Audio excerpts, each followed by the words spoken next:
Alright, welcome to Dollhouse. This is Lou Noir. Let's play. So, where we left off from the last tutorial, where we completed the hair of this model. Well, there is a couple of steps that I see, as you see the scalp, that I forgot to complete. So first, we are going to go work with the scalp, and again, we're in Vroid Studio again, so when we go to the scalp, we will go to hairstyle and we'll go to base hair. They call it base hair and I call it scalp. Well, it's pretty much the same thing. And here you can change the color right here. That would be fine for me, but I'm going to go show you how to do it inside, just in case you forgot. So we're going to go to edit texture and here. So we have a scalp. Of course, as you see, what I told you in the previous tutorial, if you draw outside of this line, it's going to make an awkward looking scalp. So yeah, if you like that scalp, then you do that. But I don't like that scalp, so to keep it in line, we're going to use this clipping effect, which is this lock button here. And we're going to go to the color black and we're just going to color it in. And it's as simple as that to get the scalp the same color as this. Some cases you could completely remove the scalp if you didn't want it, like that. Which it looks okay, but I don't want the scalp missing. I want the scalp there. So it's going to be there. So yeah, that's that part. We're gonna save as a new item and probably click the save button. Yeah, save.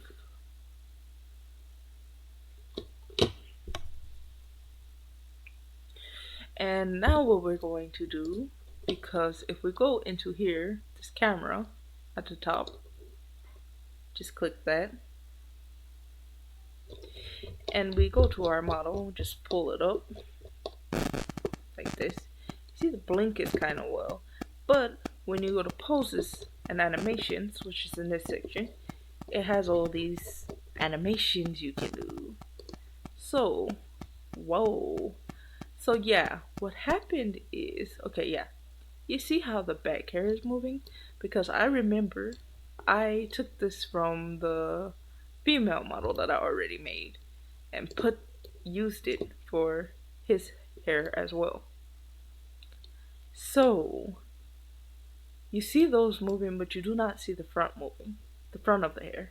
You even see the hoagie thingy moving, but it's moving kind of funny, so we might want to edit that too.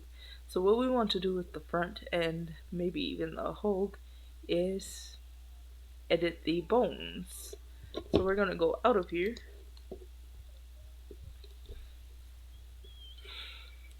and we're going to go to the front of the hair and we're going to edit hair bounce. And in this section, this is where you edit hairs.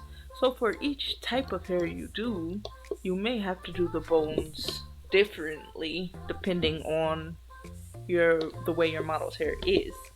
But for this one, we're going to select each hair separately. And down here where it says create bone group, we're just gonna create an automatic bone group. Pretty much. If you want to put bones on just all the hair in general, you would just click auto generate bone group. But I've learned from my experience, sometimes that goes wrong and you end up having to edit it anyway. So I just like to do my hair piece by piece or a few pieces together in one group. In this case, this model does not have that much hair. So in this case, I'm just gonna edit the hair piece by piece. So I want each piece to move kind of. And not with every hairstyle do I want each piece to move, but with this hair, I want each piece to move. So I'm going to create bone group and then just do that for each one. And it automatically creates bone group. Select all of them and create bone group. create bone group. Create bone group. Create bone group on this last piece. I think that's the last piece. So they all have their bone group now, and when you click it, you can see it has all these. These are the bones, actually. So you can edit over here, but for these hairs, what I do know about these hairs is that I'm pretty sure they're okay with the bones they have on. So we're not gonna edit these bones, but you can edit them. And I'm not so good with the bones as of yet, but I do it to the best of my ability. This works. But if we go to the hoagie thingy, then we're gonna click it. And it moves sort of funny, and it's probably because they're all fat like that. Don't know if that's the reason, but that's what I assume. So with the bones, it has 3, so 3 bones in it, according to this. Let's see, 3 bones. And the fixed point was over there, so maybe we want the fixed point to be right here. So what happened was, yeah, if I undo that, what I just did. Okay, redo it. Okay, I can't redo. Yes, I can. So redo is Ctrl Shift Z, and undo is Ctrl Z. But what happened is, if you remember when I did the whole thingy, then it was over here, and I dragged that over here. So since that already had bones, the bones stayed over here, but the piece of hair went over here. So all I had to do with this one is drag the bones here. But there are other things you can do if you wanted to add more bones. That's what that would do. And I doubt you ever want to add that many bones. I mean, it really depends on what you're doing. But I doubt you want to add that many bones. And then the fixed point, that's generally where it's going to. So if you put a fixed point here, it's going to kind of leave this stiff, I believe. This white part stiff. And only this is going to move up here. I do believe that's how that worked. Don't quote me on that because I'm not 100% sure. I haven't quite done it, but I do know that it does something like that. And the stiffness, I think it keeps it stiff. The gravity, I play around with these things right here, okay? So I don't know them 100%, but one day we may have a tutorial on this to show you kind of how that works. But you just get the bone as right as possible, and what you do to check, save as new item just in case you don't like it. What you do to check the movement is go back to the camera, and then you'll know what you want to change. So before you change anything and just start playing around with those tools, we're going to go into the camera. And as we see, all the hair is moving. And maybe we even want to go to an animation that stands more still, so we can see what's going on.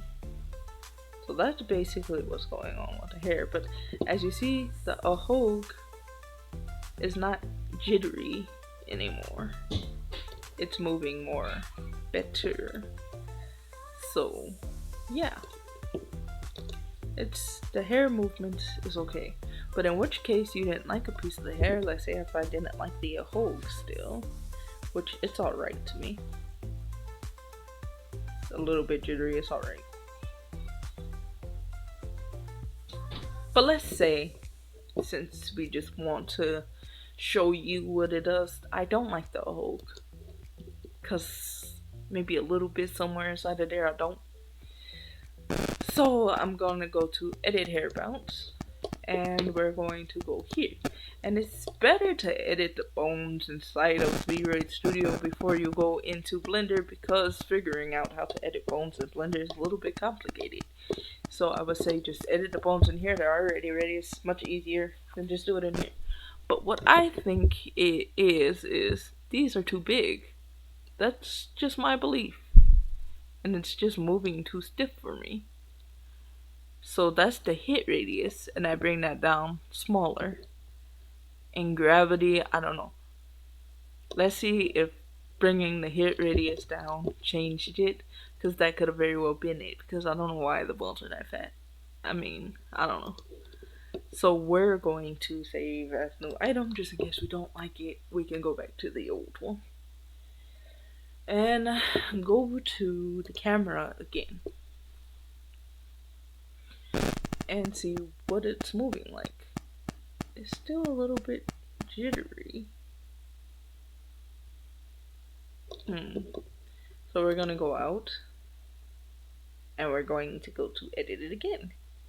You might have to do this a few times before you understand what the heck is wrong with it, because you may not understand these things right here just as well as I don't. So maybe we took the fixed point, maybe it should be up here. Maybe. And stiffness, I don't know if it's too stiff. Let's try that.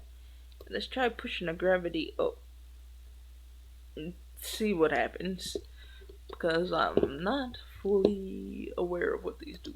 But we're going to save as new item just in case we don't like it. And we're going to go to edit hairstyle. Not edit, my bad. Close it out. Edit hair bounce. No, we already did that. Camera. We can go on the camera. And we're gonna see how it moves. Like, still jittery-ish. Like, why? I guess.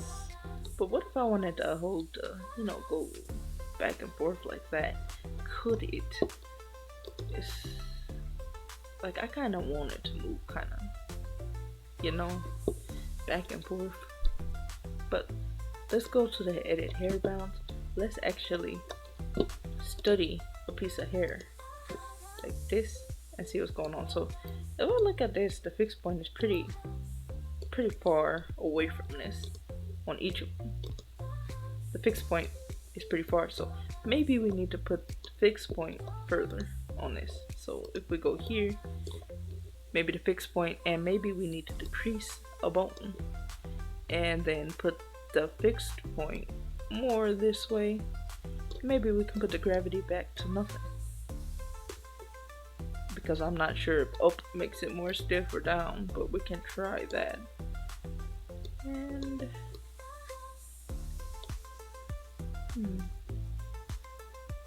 not sure what the gravity is doing. We can see what it does. You have to keep trying with this unless you know what you're sort of doing, in which case I don't really know how the bones exactly work, but I get them to work. I just play around with it a little bit. Let's see.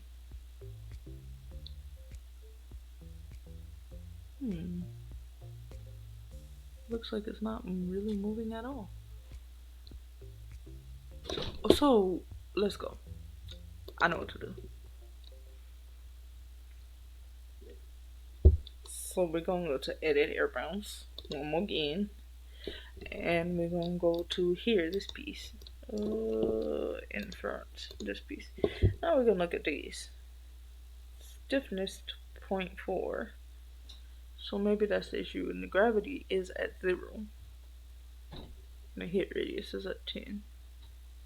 The fixed point is at 250. So let's go here and change the settings to that. So 250 for the fixed point. Speed 0.250. Enter. And then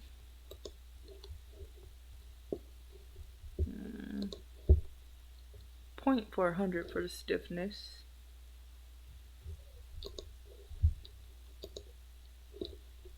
So that's 0.400.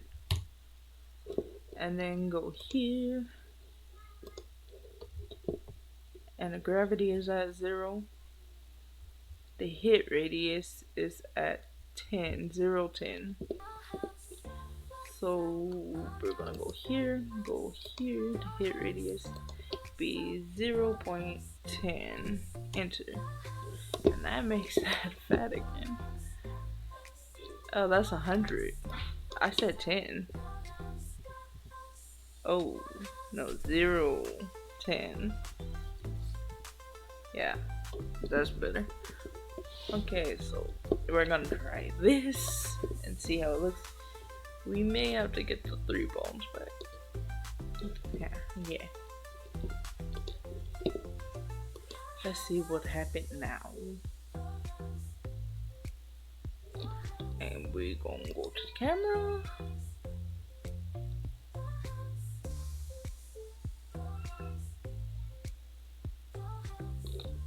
Alright. Maybe it's because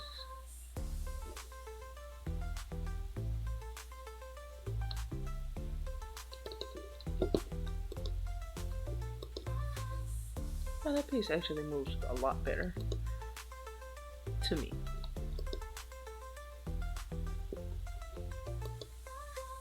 Yeah, that piece moves better to me.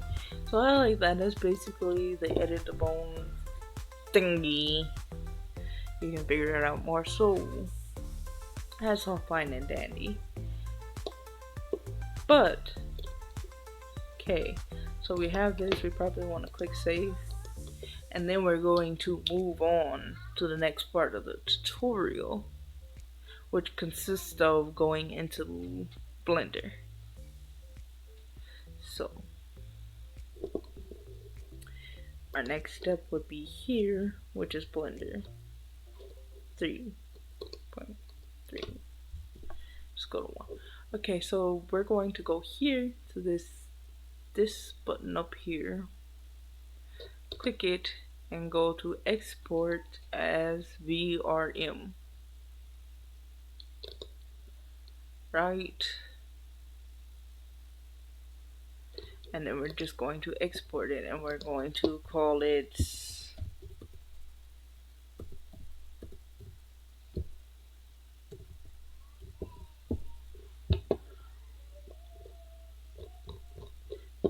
Lolo. Well, we named the first one Lala and we named this one Lolo. Okay. Alright. So we're gonna export it. You can name it as whatever you want, but be sure to put your creator name in there. Just in case you put it as use, then people know who it's created by. Okay. So wait for that process.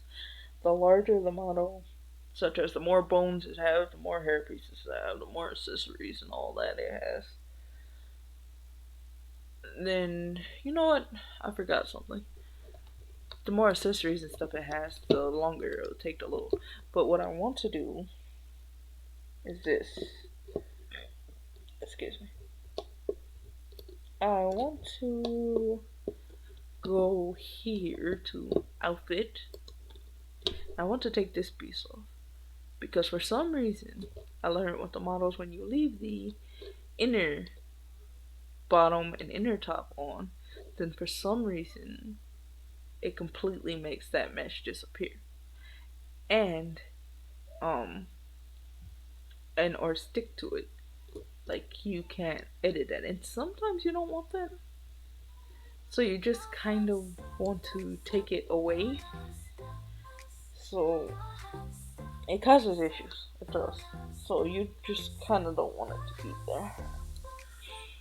And if you want to cut out pieces of the body later so it won't show irregularly, then you do it later. But for now, you just take this off. I just learned that it works better this way.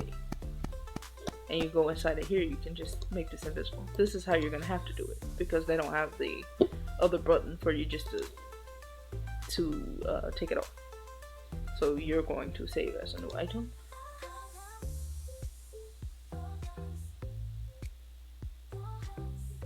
And what I mean is, when you go to presets, it doesn't have that button. Like if I put on a necklace and then I click here, it just takes it off. But in the inner tops, it doesn't have that option. So you would just have to go into the edit place. But anyway, so we're going to go here and we're going to export as VRM file. And like I said, if you have more bones and everything like that, this is gonna take longer to export. Such as this model that I'm using here, my model, Lunoir. Then yeah, it's gonna take a while to load. She took a long time to load. I mean, actually to export. So, but if you want to reduce certain things, you can use these. But I don't never really use them. Pretty sure some people do, but I don't really ever use that. So I'm gonna export.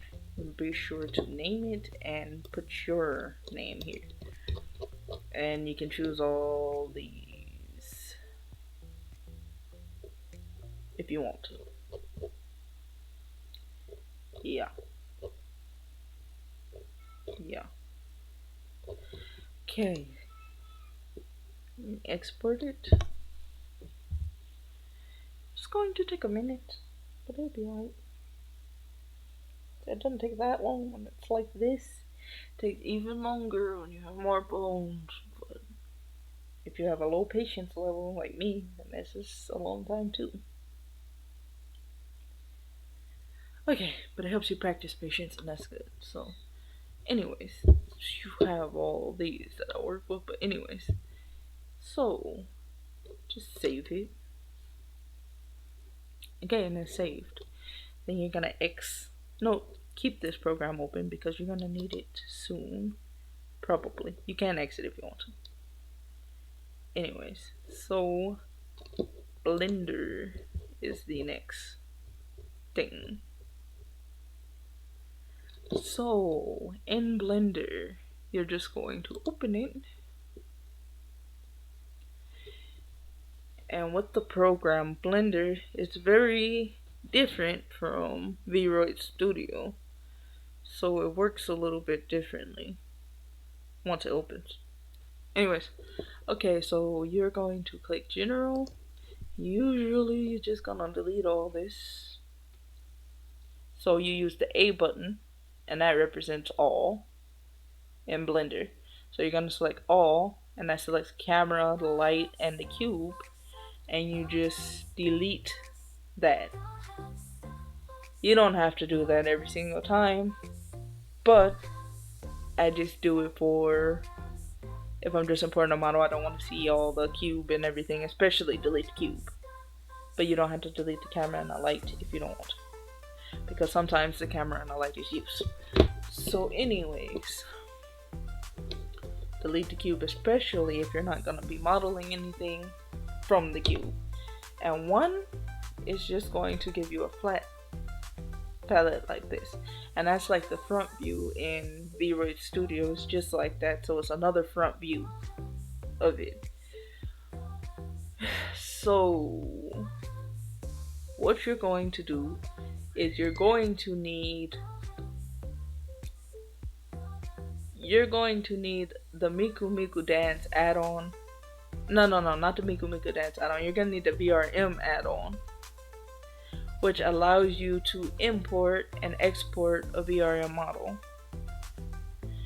And so probably would have to do another tutorial on how to get the VRM thing inside of Blender, but you're definitely going to need that, and I probably will leave it in the description box.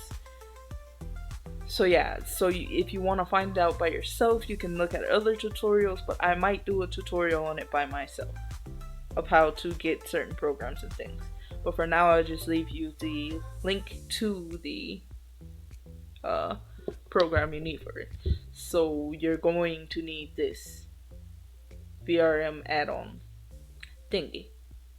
So anyways, you click it and you choose your VRM. You go to whichever folder, and I'm going to choose the one I just made, which is here.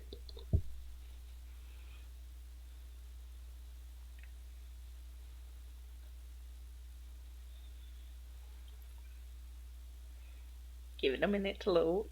Okay, it loaded in, and this is the model. So it's in its clay view right now, which this viewport is called shading, actually. Wait, no, I don't know what it's called. And that's what they're all called. It's called solid, and then this one is called material preview. So what you actually want, if you want to see the color and everything and understand that it's still there, it's not you just have some clay now. You have your material still, so you click this one. If you can see it, I'm pretty sure you can, where my mouse is. Cruiser, whatever you call it. You click that, and you see all your color in a second. Okay. Now, you see all your color that you already did inside of Vroid Studio. So you don't have to do it all over again. Okay. So now we're inside of Blender.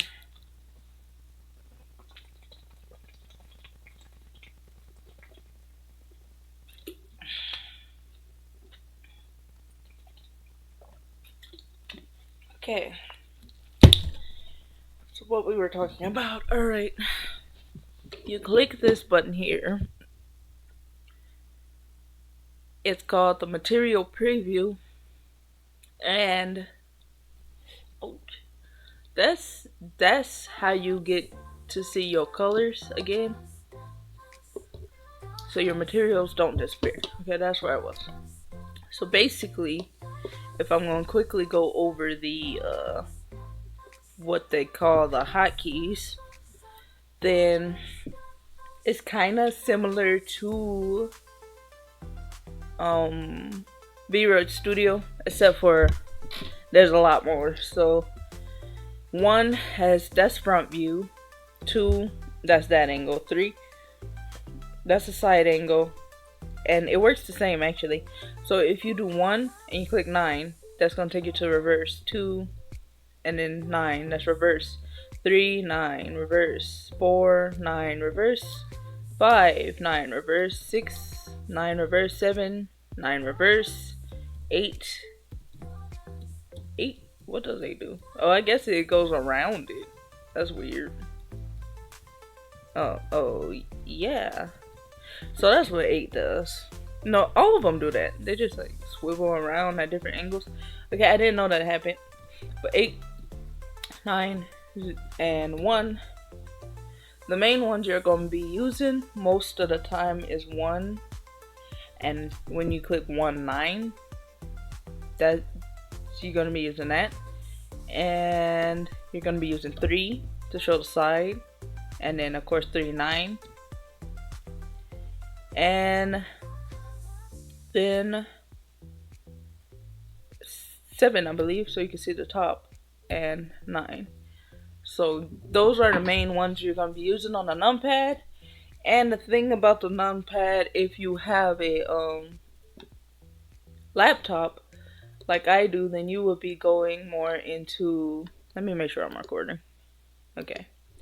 You're going to be going more into edit, and then you're going to go to preferences. And I believe it's either system. Let's see. I'm trying to remember this because I did it kind of a while ago, but it's one of these. I'm just going to look at it until I figure it out. Orbit method, smooth rotation, turnable dolly, walk, input. Emulate. Okay, so it's actually in numpad. I mean in input. So first, if I didn't explain it, go to edit, then go down to preferences, and then in input right here, the input tab, and it says keyboard right here. And so you're just gonna click the check button on emulate numpad. And then it's gonna emulate the number pad on your keyboard, so you won't have to stress yourself trying to figure out how to use the hotkeys like I did. It took me a long time to figure out that you could do that with the laptop. So yeah, just go ahead and do that now if you're using a laptop. If you're using a desktop or something like that, Of course, you just click um the lock button, the numpad lock button, if your keyboard has that. So if not, then you should know how to activate your number pad with the desktop. If not, you can just look it up and search it. But I'm pretty sure it's easier than on a laptop to activate your number pad, because you should have a number pad to the side of a normal desktop and then at the top as well. But with the laptop, you only have the keys at the top, so you would need to do this. Okay, in which case maybe you have a keyboard that for desktop that doesn't have the numpad thing. Maybe you'll use the same method, I don't know, but you might. Okay, so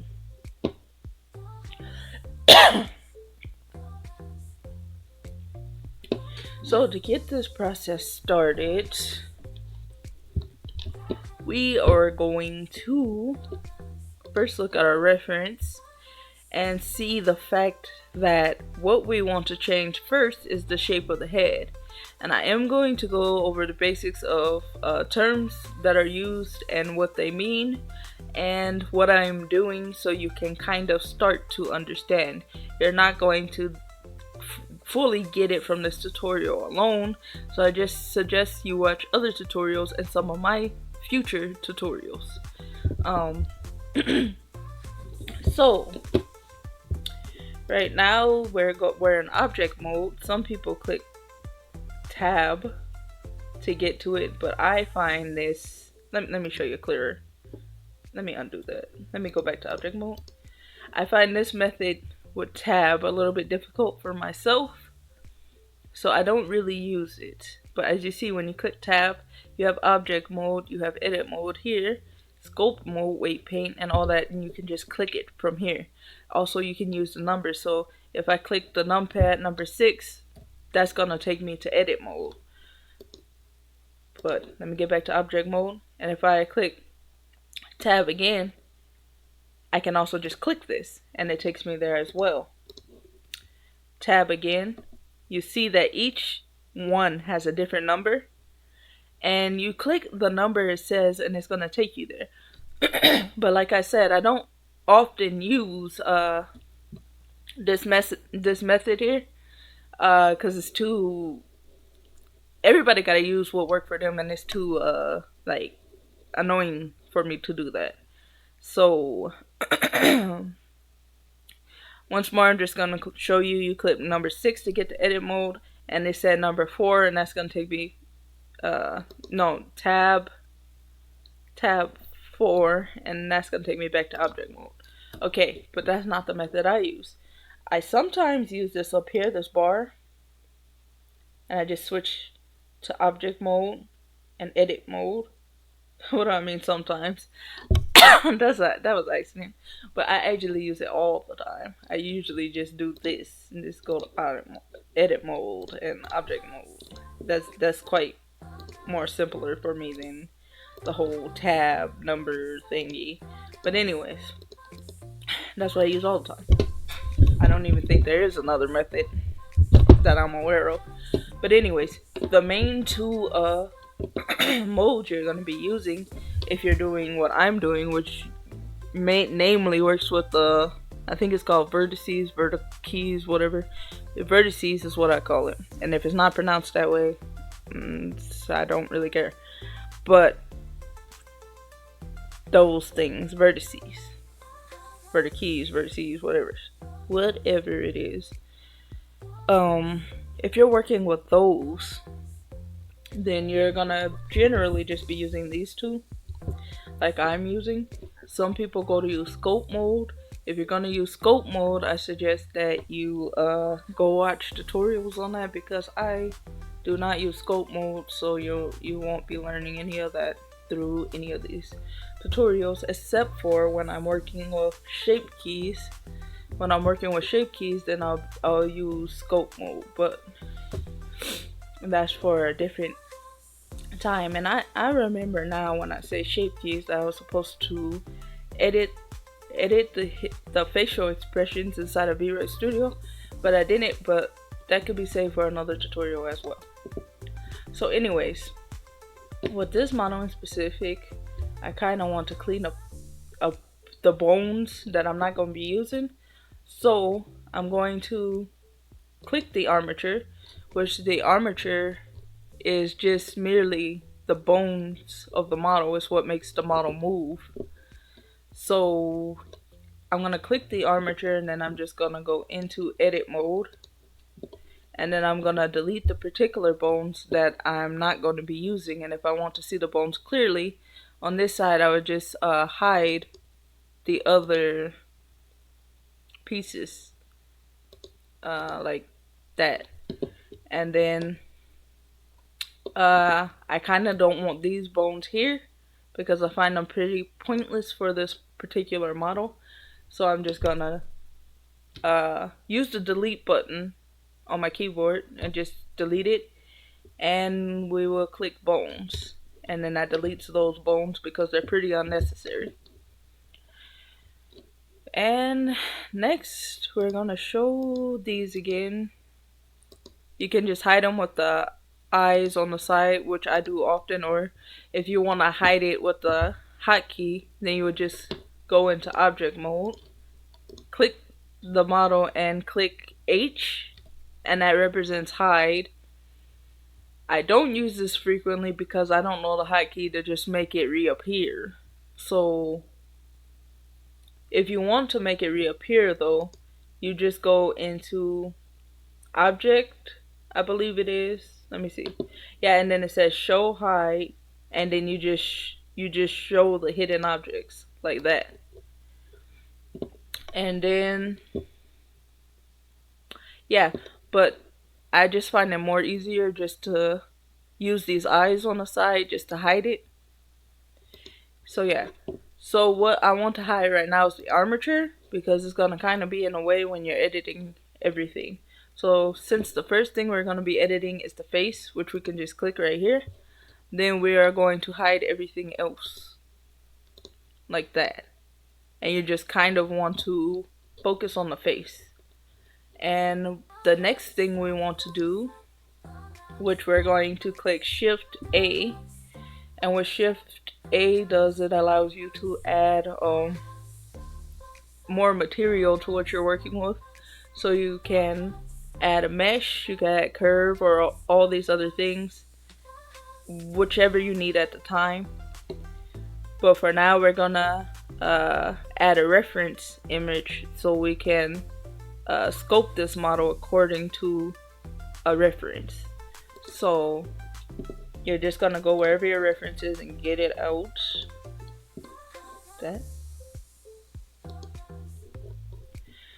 So this is the reference of this, and as you see, it's very huge. So if you want to scale this, you're going to click on it and you're gonna click scale, and that just automatically scales it up and down, which scale is the letter S on the keyboard, and that's what you would click. You also can go over here to the side, which is a scale thing right here, and you can scale it like that. But I find it rather more easy if you just click the S button, and then you don't have to worry about the complexity of this button here. But anyways, what you would do is you would scale it, and you would either scale it on the x-axis, like S, X, and then it just scales horizontally pretty much, which in fact, make sure that you have this. Why is it not working? Okay, so there it is. When you scale on the x-axis, it scales pretty much horizontally. When you scale on when you scale on the z-axis, then that's when it scales vertically. So it's different from Vroid Studio. The z-axis is actually the vertical axis in freaking Blender. And then when you scale on the y-axis, that's like front and back. Like, I don't know what you call it, but that's forwards and backwards. and it's different from Vroid Studio. So the only thing that's the same is the x-axis, but the z-axis and the y-axis is reversed. Okay, so right now what you would want to do with your reference image is scale it down as low as possible to get it similar size to your model. So I'm going to scale on the x-axis like that, and then scale on the z-axis. And then if you want to grab this, you can either use these arrows right here, which sometimes it gets complicated, but you can press the hotkey G, and G is for grab, and you could click G and then click on one of the axes. So since I want this to move up, I'm gonna click the Z axis and just move it up, and that locks the reference image to the axis. So you won't move it out of place, or something like that. But anyways, so I'm gonna grab it on the Z axis and pull it up, and then I'm gonna scale it again on the X axis like that, and then I'm gonna scale it again on the Z axis, and then I'm gonna grab it on the Z axis again and bring it up. And what you want to do is just get it to the precise size you want it to be. And what I'm gonna do now, if you don't know how I'm scrolling in and out, that just basically works with the middle button, just like if you were scrolling up and down a web page or something, but this zooms in and out. And basically, if you want to like scroll down without it rotating like this, you would click the shift button and then click the middle mouse button, and it just drag it down so you could get a closer view of it like that. And what I want to do is scale this down just a little bit more, because what I see is that if I leave it like that, the head is just going to be too big for me. So I'm just going to scale it down a little bit more. So I'm going to scale it on the x-axis like that, a little bit more. And what you do is, according to whatever model you're making, you do it according to that, and you get it however you preferentially like it. So yeah, basically like that. But anyways, I think this is good enough for how I scaled this image down. So now what I'm gonna do is I think so, it might be a little bit too big. Let me see, I'm gonna scale it on the X again.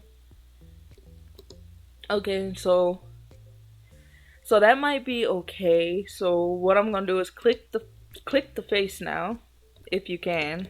No, First, you want to grab the reference image on the y-axis, and that's going to bring the reference all the way in front of your model. And then the next thing you want to do is down here in the sidebar right here, this thing that looks like, I don't know what you call it, but the thing that looked like I don't know, it looked like for images when you click it.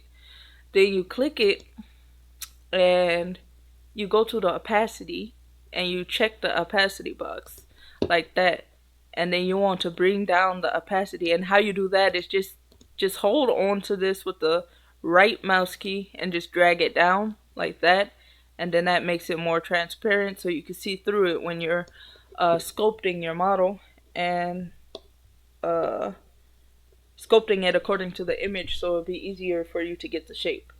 So anyways, what we're going to do now is go down to the face, and if in object mode you're not able to click it, like it wasn't clicking for a minute, you can just go to this sidebar right here, and you can just click it. It should say exactly what it is. It's the face, so just click it right there and you'll be fine. And then go into edit mode so we can start sculpting the face.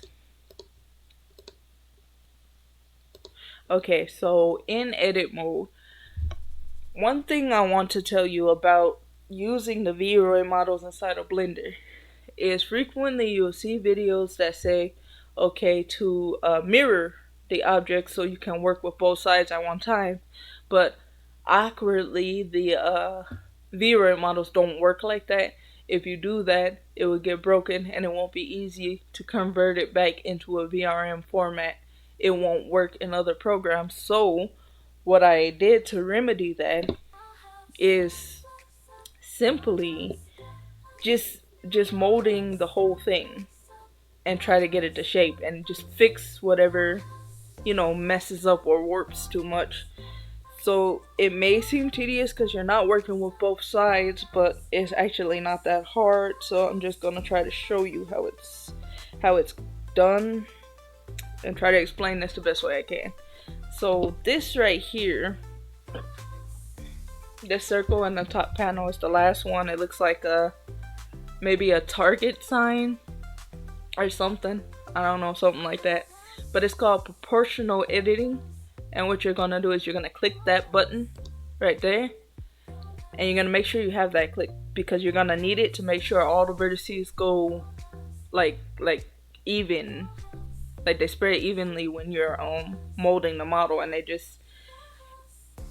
it's hard to explain because I don't know the term quite for it, but if I show you the example you might understand what I mean. So I'm gonna click right here, which is these arrows that say move, and this is gonna help with the proportional editing. So it's basically when you click one of the vertices, like right here, and then you click move. Well, I want to show you what happens quite. You see that it's moving the whole face, right? And you're gonna do CTRZ for undo, but it's moving the whole face. But if I was to turn proportional editing off, then it would just move a piece of the face like that. So it won't be moving the whole thing. And what proportional editing is doing is it's taking what you're moving and it's evening out all those vertices and making sure they go in the right places. Basically, while you're editing and you don't just have a mess and you're working with a bunch of vertices trying to put them in the proper places, what I help you keep everything in place still. So anyways, how you're going to use this to get this shape here? Well, you're going to make sure you click proportional editing on. When it's highlighted blue, that means it's on. And then you're going to use the move tool. You can also just use the grab button, but I prefer to use the move tool with this. And you have the y-axis, the z-axis, and the x-axis with this as well. So how you use proportional editing is you're going to click the direction you want it to move. So if I want to move it on the x-axis, I'm going to click and hold that. And then as I drag it, I'm going to use the middle mouse button to just like scroll. Like, let's see, let's get it into view first. Whoops. Like this. And you scroll in. And you see that big circle that just came right now? That's what's going to work with the proportional editing. So what I found out about it of how it works is that when you drag it larger, then it will deal with more vertices. The further you drag it, and any vertices that's in this circle, that's what is working with, and that's what proportional editing is, making sure it evens out all the pieces, and it's not, dragging things in places it shouldn't be and things of that nature. So it's working with the whole mesh basically. So when you zoom in with it, then it would get closer to a single vertice. And as you see, if I just get real close to this vertice, it's just gonna pull that vertice now, and it's only gonna be working with that vertice now. But since you want it to work with the whole thing, then you keep scrolling in and out as to what you need. So in this case, if I'm trying to get this big chunk right here to move over here, then I'm gonna scroll outwards like that, and I'm gonna bring it over here. And as you see, it's making it much easier for me to move it to the side than if I was just doing one vertice at a time. So I did this side, and since we don't have mirror on, this side is not done. So we need to make sure we do this side as well. And since we already have that proportional edited on what it's supposed to be, then, we're going to just use what we already used and bring that way. And what we're trying to do with this right now is get a good shape for what the head is without using the mirror. So basically that's what I'm going to be doing, and we're going to grab it on the Z-axis now. You just grab it basically according to, you click a vertex close enough to where you want to move the mesh. So if the reference face is down here, then I'm gonna click a vertex close to that of the reference. And so now I'm gonna bring this down on the Z-axis as well, and then move it on the X-axis as well. And this is trying to get the shape. So you see the head is lopsided, and you want it to be even on all sides. So you're gonna keep working with the vertices until you get it to be the shape that you want it to be. And with proportional editing with a Vroid, sometimes it's not gonna be precise because you're not using mirror, and mirror actually helps to mold it better. And what I see already is that I made my reference too small because I kind of want the model head to be a little bit bigger than that. So I'm just gonna go to object mode, click the reference, and then scale it on the x-axis like that, just to make the head a little bit bigger like that and get a better shape. And then we're gonna go back to we're gonna make sure we click the face, and then we're gonna go back to edit mode, and then you're gonna grab this on the x-axis again, and then you're gonna grab each point. It really depends on what model you're working with.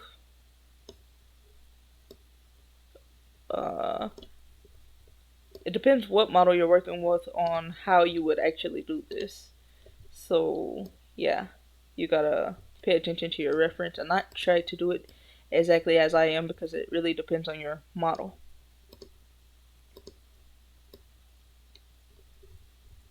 So with Blender, basically with Blender, what you want to do is just strive to get the shape, or whichever method you need to use, just strive to get the shape at least. That's all. Like, Blender is sometimes scary to use, but I found that it's basically you're just shaping. The hard stuff actually comes when you're doing the armature and things like that, and parenting it and things like that, which that turns out not to be as difficult either. But anyways, I pretty much got the shape of that face now, so I'm gonna go to object mode to see if I like that face, with the hair open now and the body open now. And I'm just going to hide the reference, and that shape is pretty okay to me. It seems a little bit lumpy on the edges, and we can simply fix that to make it look more rounder. So we're gonna do number 1 to get a front view again, and then we're going to go into edit mode again. I'm trying to see, because the head of this might be even smaller than the other model I made, so I don't know if they will look dissimilar from each other. But I know this chin right here, I don't really like it being in the image, so I'm going to try to get rid of it. I actually don't want the model to too much have a chin. I want it to be kind of like rounded.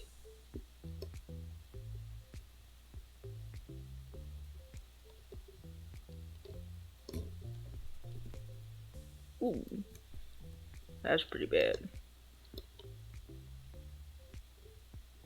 Just try to get rid of it to the best of your ability if you didn't like it. And let's see. That made for a better shape. And then now you see, once I edited the face, now it is open. So it's open on the sides, and you can pretty much see inside of the head now. And what you do to remedy that is quite simply by hide the hair and then click the body now. So now you're gonna mold the body to match the head so it doesn't be empty in between there, and a total different shape from what the head is. So anyways, we're gonna go 1 9 on the numpad, and then we're going to go to edit mode.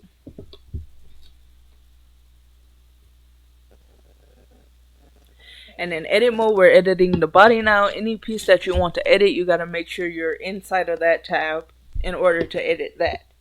But anyways, what we're going to do now is just try to get it to the face shape. So I left the face shape there so I can see what I'm doing. So we're going to do the same thing of using proportional editing, but we're going to try to bring the head over there now.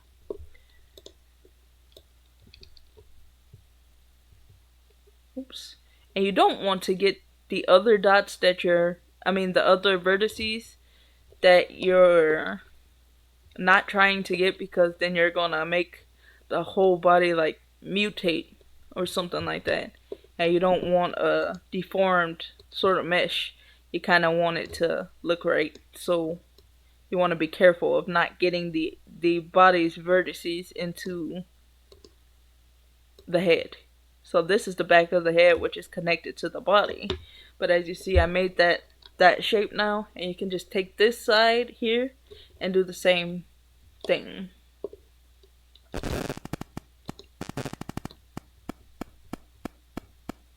And you just pull it down, and you're just trying to get it to match the shape of the front of the head. So each model that you, Vroid model that you take into Blender and you reshape the mesh, just understand that the face is going to crack open, and you're gonna have to make sure you edit the parts that's cracked open so you don't see directly through the face. If you are making just your own model, then own model from scratch, then this will be a different method. You would be able to use the mirror tool and everything like that, which in fact you probably can use the mirror tool with this, but that's just not something that I do because, yeah. But anyways, as you see, the face is still open, and I probably even made it more wider. But what you do with that is you take these pieces that's sticking outside the face, and you just want to sort of push it into the face, a vertex at a time. It's gonna take a minute, so just take your time and make it look right.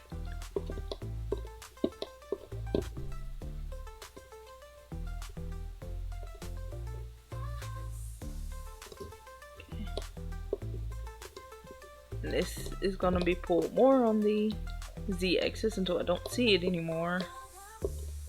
And then we're gonna pull the face closer to, the head closer to the face. Just like using the Y-axis and then just dragging it closer. As close as you can get it. Because then you might have to even pull it up on the Z-axis, like that.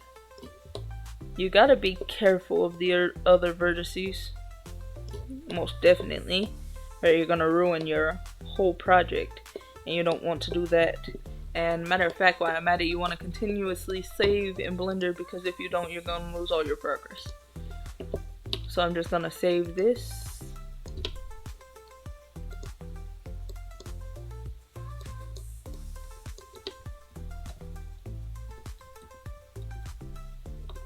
And save as. And then we're gonna take these vertices. As you see, we're almost there. We just gotta do the next side of the face. So we're gonna bring this on the X-axis, and always remember you're in edit mode so you can actually see the vertices. Because if you're in object mode, nothing is going to work. And I'm just saying this is because these is common mistakes that I made when I was first starting out. And I sort of got so frustrated with it all to the point I was probably almost going to quit. And I did at points, but I returned back to it. But yeah, it gets frustrating if you don't know what you're doing. So make sure you're in object mode when you're editing, or else you're going to be annoyed.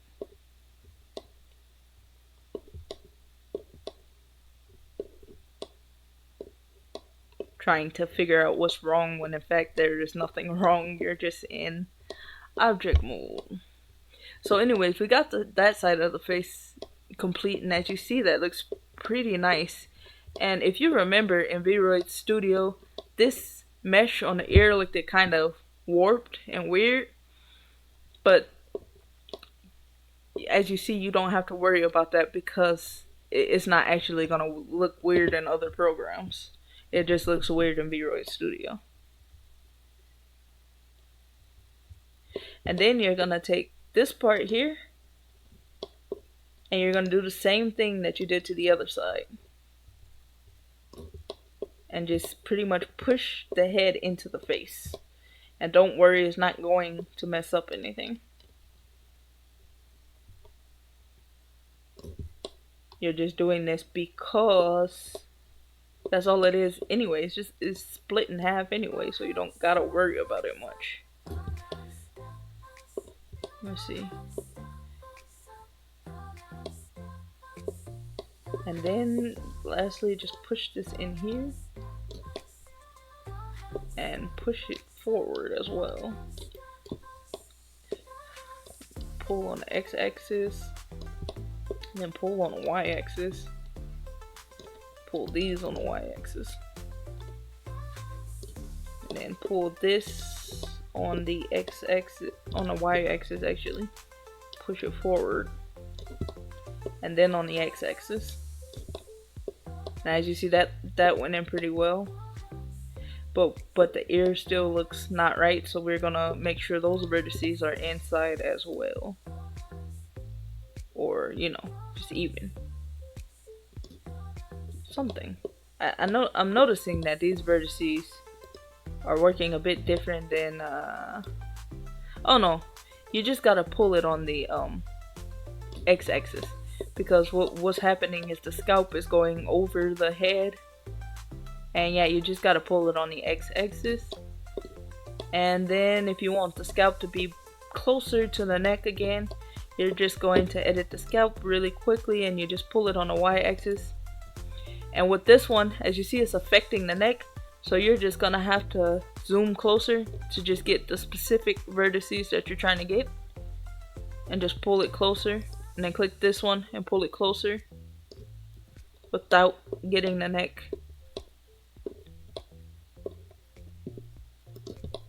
Generally this is okay because you're not really gonna see the scalp if you have hair over it, so it's not really gonna matter that much.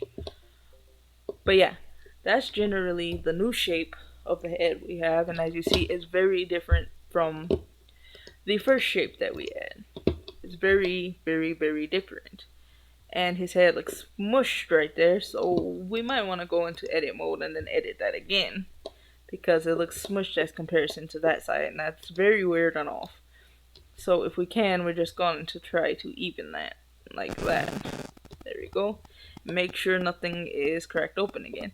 And how you scroll around a character is with the middle mouse button. You just click that and then you just rotate it. And then now we're gonna take this part of the face and just go closer to the vertex and just try to push that in, so that as you see, it would just focus on these and it won't take the hair out of place again. So yeah.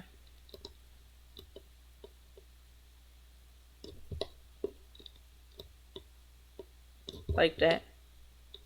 Okay, so yeah, that's pretty much the new shape of the head now. And as you see, it looks much more stylized than the Vroid head. So if you want to give your model a different shape and a different look, that's generally how you would do it.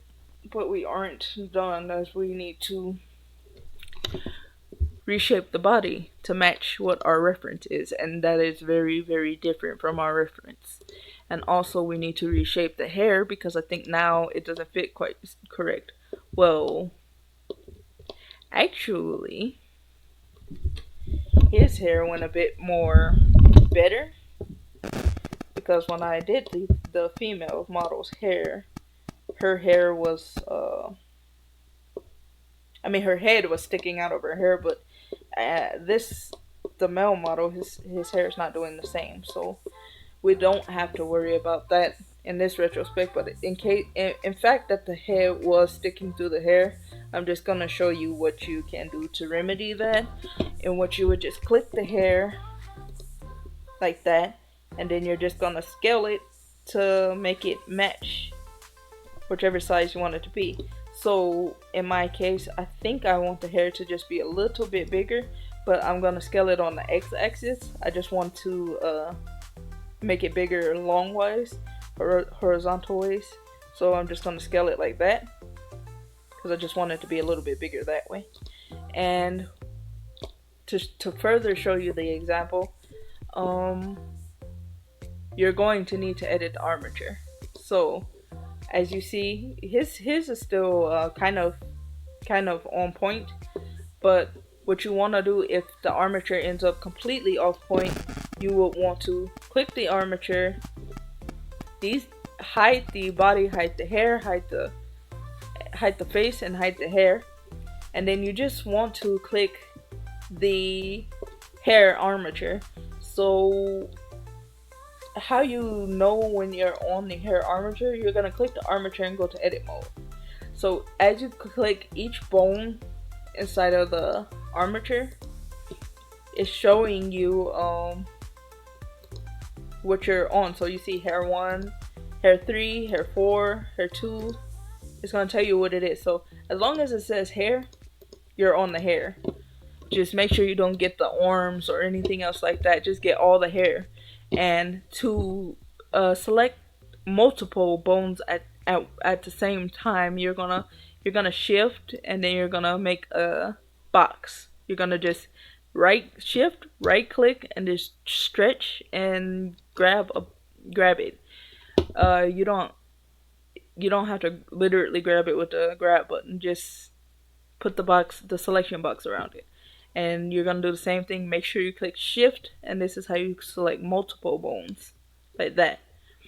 And then so you don't get any of these bones you're not supposed to get, you're just going to individually select some. So you're going to click shift, select this one, and then you shift, select the bottom one, and that selects the whole row. And you're going to do that for each one. So shift and then shift.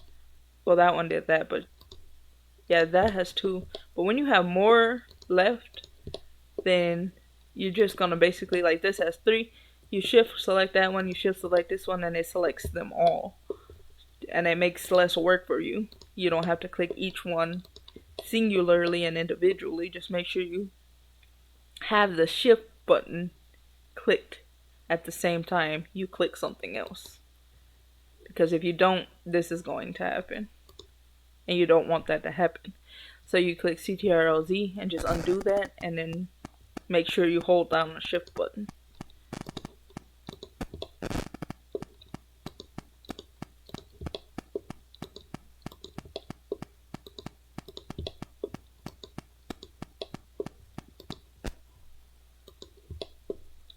And just make sure that you don't have anything extra selected.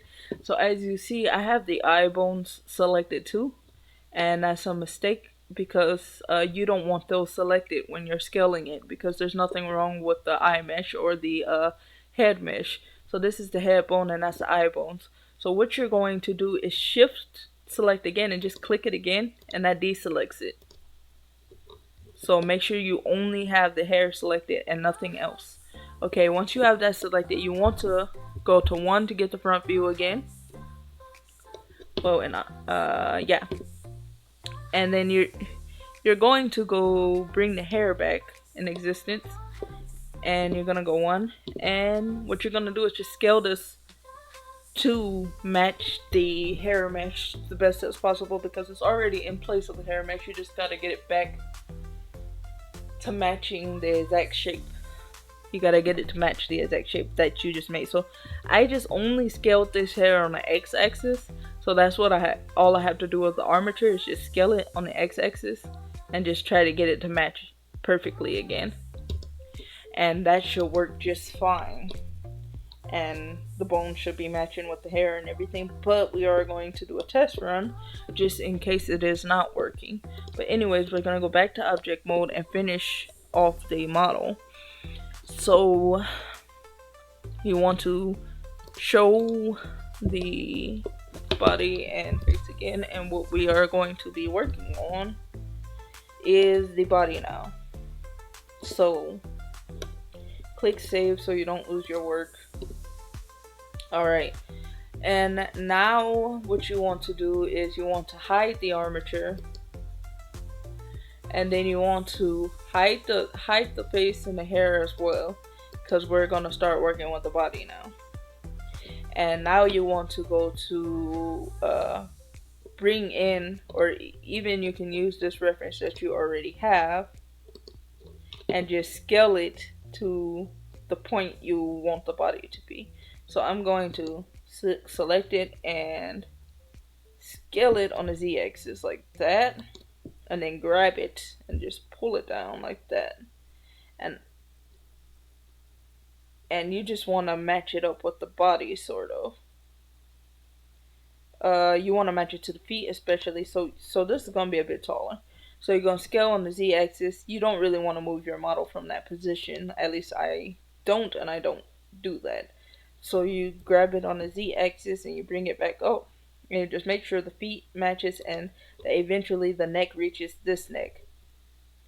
So scale Z, and you're going to grab it on the z-axis. And these are methods I just learned over time. It's not necessarily on any tutorial I watch, but it works for me, so hopefully it works for you too. So anyways, I'm gonna go further to scale this on the x-axis so it could be a bit wider, and then probably grab it on the x-axis as well. That. And that's pretty fine because I could guesstimate how to make the body. It doesn't have to be really precise and exact, especially since it's my model, and you can generally make your model however you want to make your model. So that's a good reference image for me. Just get the image in position that's best for you. So anyways, what we're gonna do now is click the body and go into edit mode.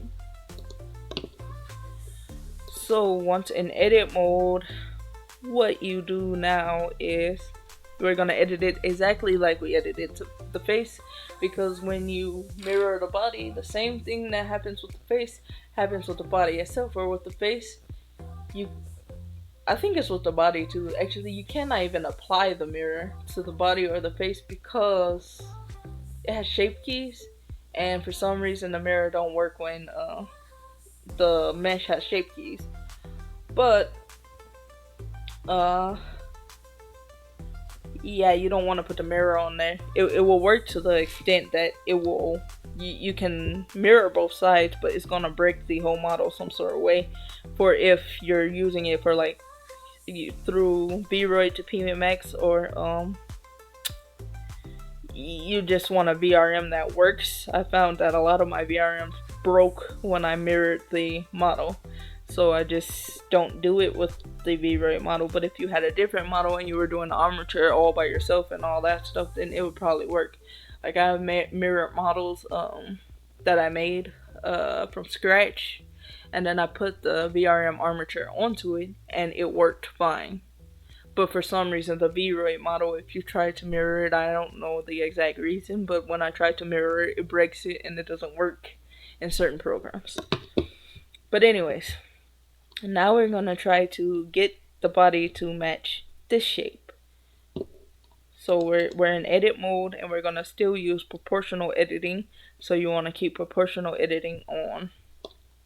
And to scroll down like this is shift, hold shift, middle button, and just drag up and down. Okay, so now you want to be in the front view, so make sure you click 1 on the numpad.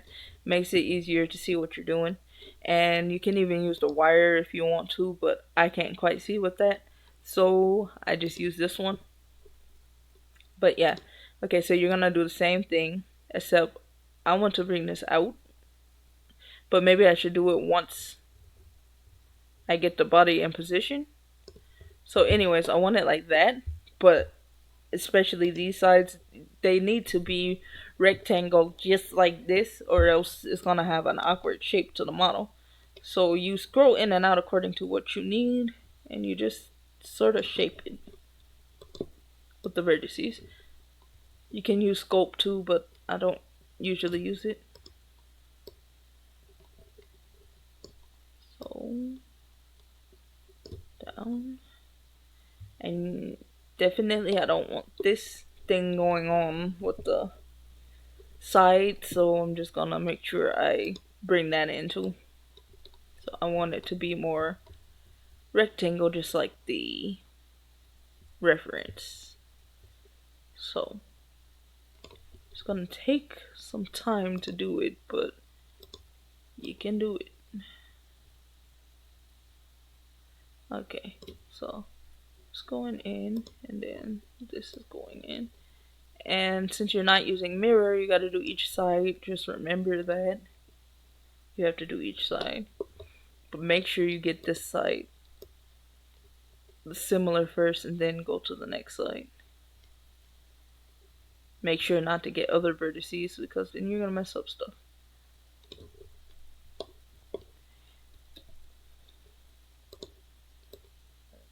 Here we go. And I'm pretty much just trying to get it to weird triangle rectangle shape. So that's that side. And then we can further go in and edit it some more. But right now, we're just editing this. We can edit the vertices some more without proportional editing so it could be neater. And the topology don't be all jacked up. Because sometimes when you're using your model for certain things, if the topology is jacked up, then it messes up your project. But yeah.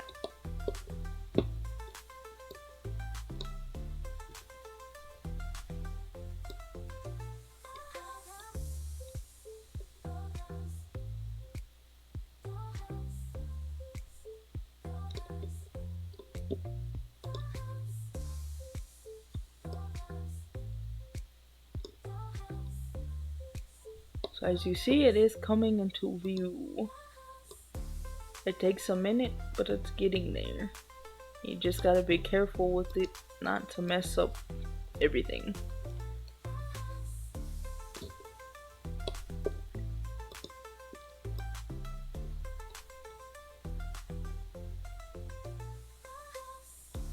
Okay. You gotta zoom in and out according to what is looking wrong. I don't know how to explain that to you without you just seeing what is wrong with your own model. And then that's how you fix it according to that. After a while of doing it, you'll start to see what is up with it. But yeah, initially it's probably going to be hard to tell. But anyways, we got the body right there, so we're just going to go into object mode to see exactly how that actually looks. And then we're going to hide that. And that looks okay, but as you see, his body got squarish. So that's when you go into the vertices separately without proportional editing, and you fix the topology so that the body don't look so jacked up. And probably it works better in other places. But anyways, so before I go do that, I'm just gonna go edit the legs of this model. And I'm just gonna bring this back on and shift, and I'm gonna edit the legs to match these legs. So you can select multiple vertices at a time and still use proportional editing. So how you do that is you just right click and you drag, and the selector comes up again and you select multiple vertices like that. And then you're going to pull this to the side the best you can, maybe like that. And what I jacked up with the other model when I was doing is I probably didn't do each side at a time, so I can know what I'm doing. to try to make it look similar since I'm not using mirror. But you're gonna do that for this side too. Just try to get it to look similar. And as you see, the legs are kind of like jacked and in. But to remedy that, maybe I didn't do this with the other model, but maybe if you take this and rotate, I'm gonna see how that looks. Yeah, it looks better. So just take the middle of this leg and just rotate it, and it sort of looks better that way. But then what I'm gonna do is, since I got the legs in place and they look okay, make these parts of the leg bigger to match this shape here. I don't necessarily have to do that, but since the female model had more triangle-ish legs, then I'm gonna make the male model also have triangle-ish legs, because it's like some form of chibi thing. So yeah, I'm just gonna try to get the legs fatter a little bit on each side. So I'm gonna choose that and do that, and then I'm gonna choose that and do the same thing. And I'm just doing it at the same time so I can get each side to match each other.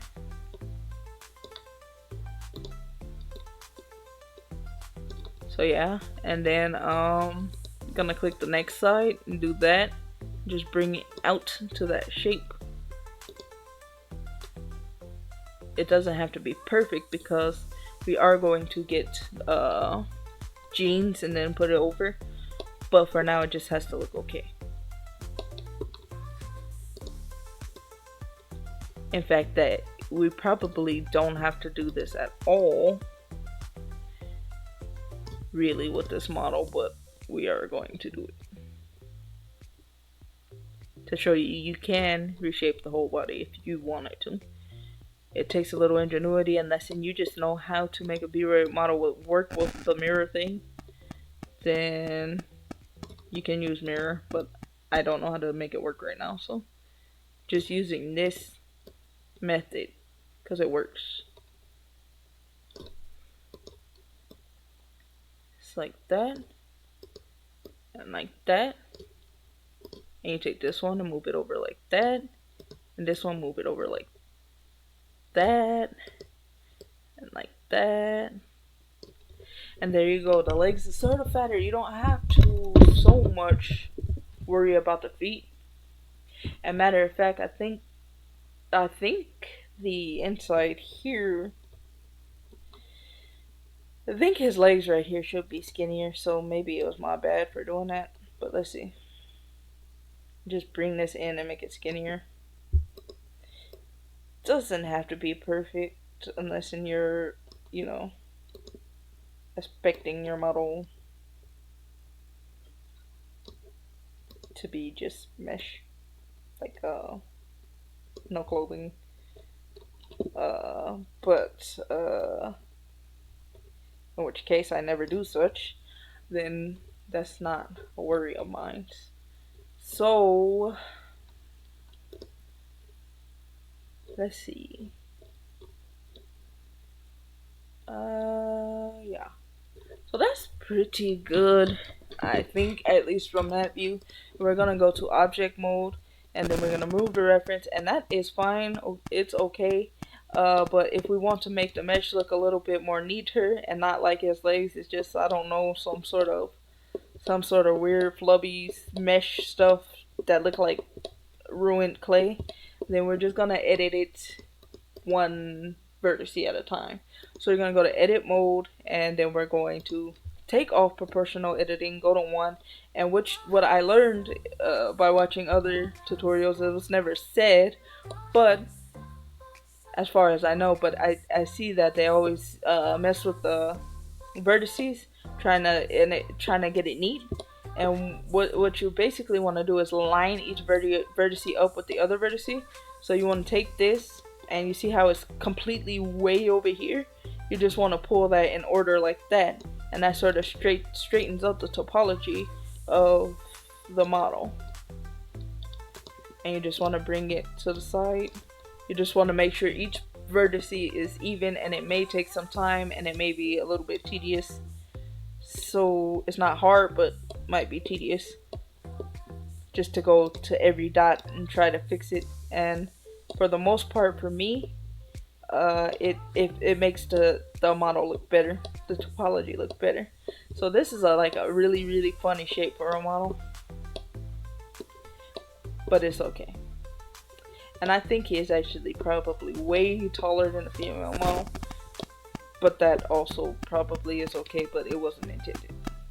And in which case, if it is, just take the whole model and just shrink it down. So yeah, don't have to worry about that right now though. Just fix the topology. I think that's what this is called anyways.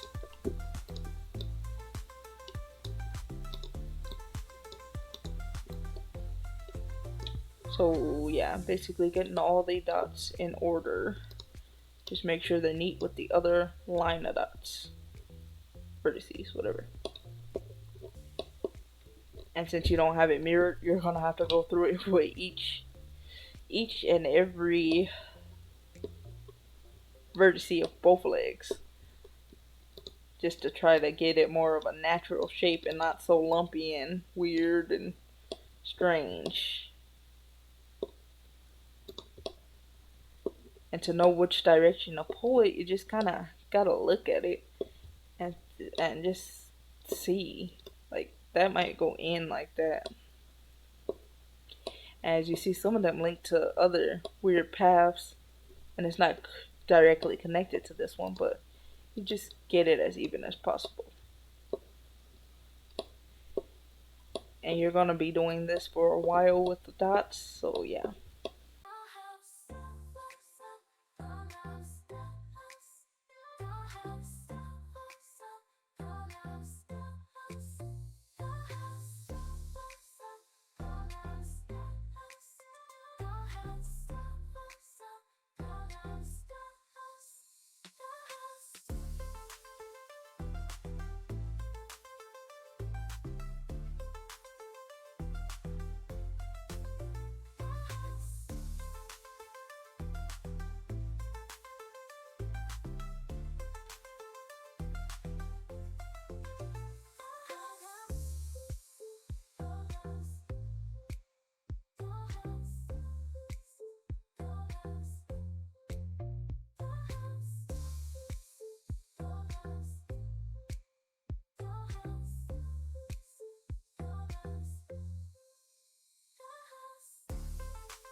Now coming back, let's see. It doesn't look that great, but it looks okay. But the thing is I'm not that great at this program, but I can get things good enough. But also what I realized about this particular model, this male model, is I ended up making his legs that big, but in fact, I don't think I really care for him to be that big, because his jeans is gonna be really big anyways. And it's highly probable I will never dress this model again. But yeah, it's okay for what it is. Alright. Let me get my charger. Yeah. So anyways, we're going to move on to the more funner part. So if we go to object mode, we're going to bring back the hair, the face, and the arm. Nope, not the armature right now. Just the hair and the face, and we can see the color again. And that's sort of how the model looks now, and that looks completely different from where we started. As you can see, the body looks pretty different from that, and so does the head. Like, there's big difference. It looks different.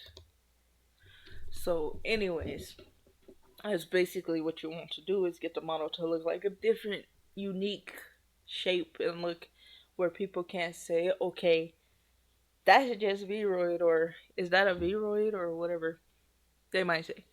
but who cares, right? But if you want a more stylized model, then this is how you would do it. But also, we are not done. We are going to get into clothing. So how I do clothing in Blender, see that there's this method, Shift A, and add something like a cylinder. And yes, I successfully made an outfit like this and scale it down. But it was stressful as heck. So I'm going to grab it on the Z axis and pull it up here. And you're going to start sort of turning this into a shirt. But no way am I showing you that right now. Even, no. Maybe sometime later I can show you that tutorial, but it's not even what I use to make clothing now. I actually use a better method, in my opinion, because it's clothing shapes that already exist, and you don't have to craft this cylinder into a shirt shape, because that is so freaking stressful. But anyways, so I'm gonna delete this cylinder, and I'm gonna show you exactly what I do after I save this. So instead of going and using somebody else's clothing that they have already made, and you have to credit them and different things like that, or even if it is free, maybe it doesn't have, I don't know, never mind. It could be free, but it'll save you the time of searching for outfits.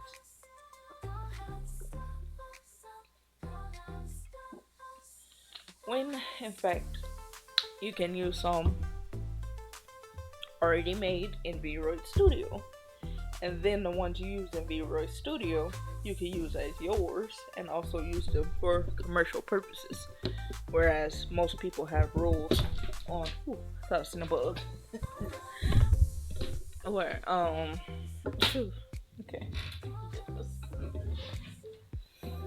okay, what was I saying? Most people put rules and restrictions on the things they create. So this, using meshes from here, it would be like your own.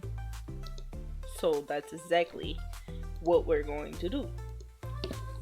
So we're going to go into Vroid Studio. Everything in Vroid Studio can be used for commercial purposes and any purpose. So it's free to use all these objects, and consider everything in Vroid Studio as its own mesh that can be morphed and changed into something else inside of Blender or here. You can very well edit clothing inside of here, and I'm going to show you somewhat of how, but then I'm going to further take it into Blender and morph the clothing even more, like sculpt it into something almost entirely different. Then, because in Vroid Studio you kind of limited to some degree, so you kind of just stuck with what you see, and even the parameters can only go so far. So you can in fact use a bodysuit, and you could have made the whole model look like this in the body area, maybe, but the head wouldn't be that way. So Blender sort of helps you make everything better. So as you see with this, the jeans are a certain shape. It's gonna be sort of challenging to get the sort of shapes in Blender, because it goes, I mean in Vroid Studio, because it goes a little bit of a different shape. Probably this one, the male outfit, will probably be easier than when I did the female outfit. I can see that already. But yeah, I'm gonna show you how to do it from Vroid Studio to Blender. Okay, so we're gonna do now, let me make sure I'm still recording and not just being stupid.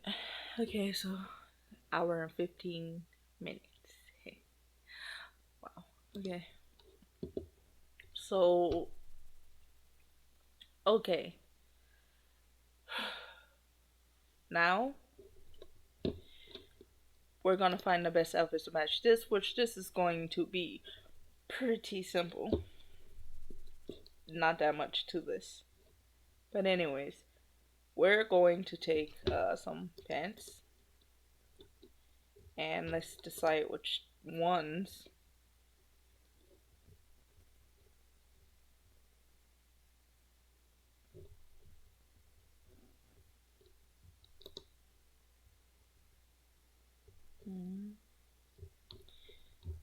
You see, these are already longer.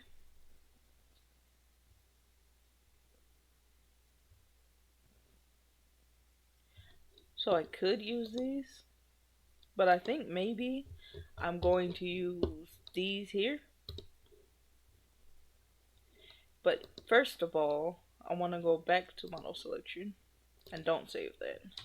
So I want to go in here. And this is the project file where I keep it where my model is completely invisible. And why you want to make the model completely invisible, meaning you want to take off all the model's textures, the body, everything, and just leave the clothing, because you just only want to export the clothing. So in that case, we're going to go to outfit and we're going to go to here. What you would normally do for the inner texture is go to edit texture and hide this, hide that as well, and it disappears. And then go X, save as new item. Once you save it as new item, you can just keep clicking that instead, and it will always be just make it come right off. Because like I said in the last tutorial, they don't have the little preset where, or this tutorial, maybe I said it, they don't have the thing, this blue where you could just put it on and take it off. Well, inside of here they don't quite have that, so when I put it on, I don't have that option, so I would have to go into edit texture. But in the case that I saved it already, then I just click that and it goes away. Okay, so now getting started, we're gonna use bottoms, and I think I want to use this one. It is a shorter pants, but that's not gonna matter in Blender. So first we're gonna take this and then we're going to export it.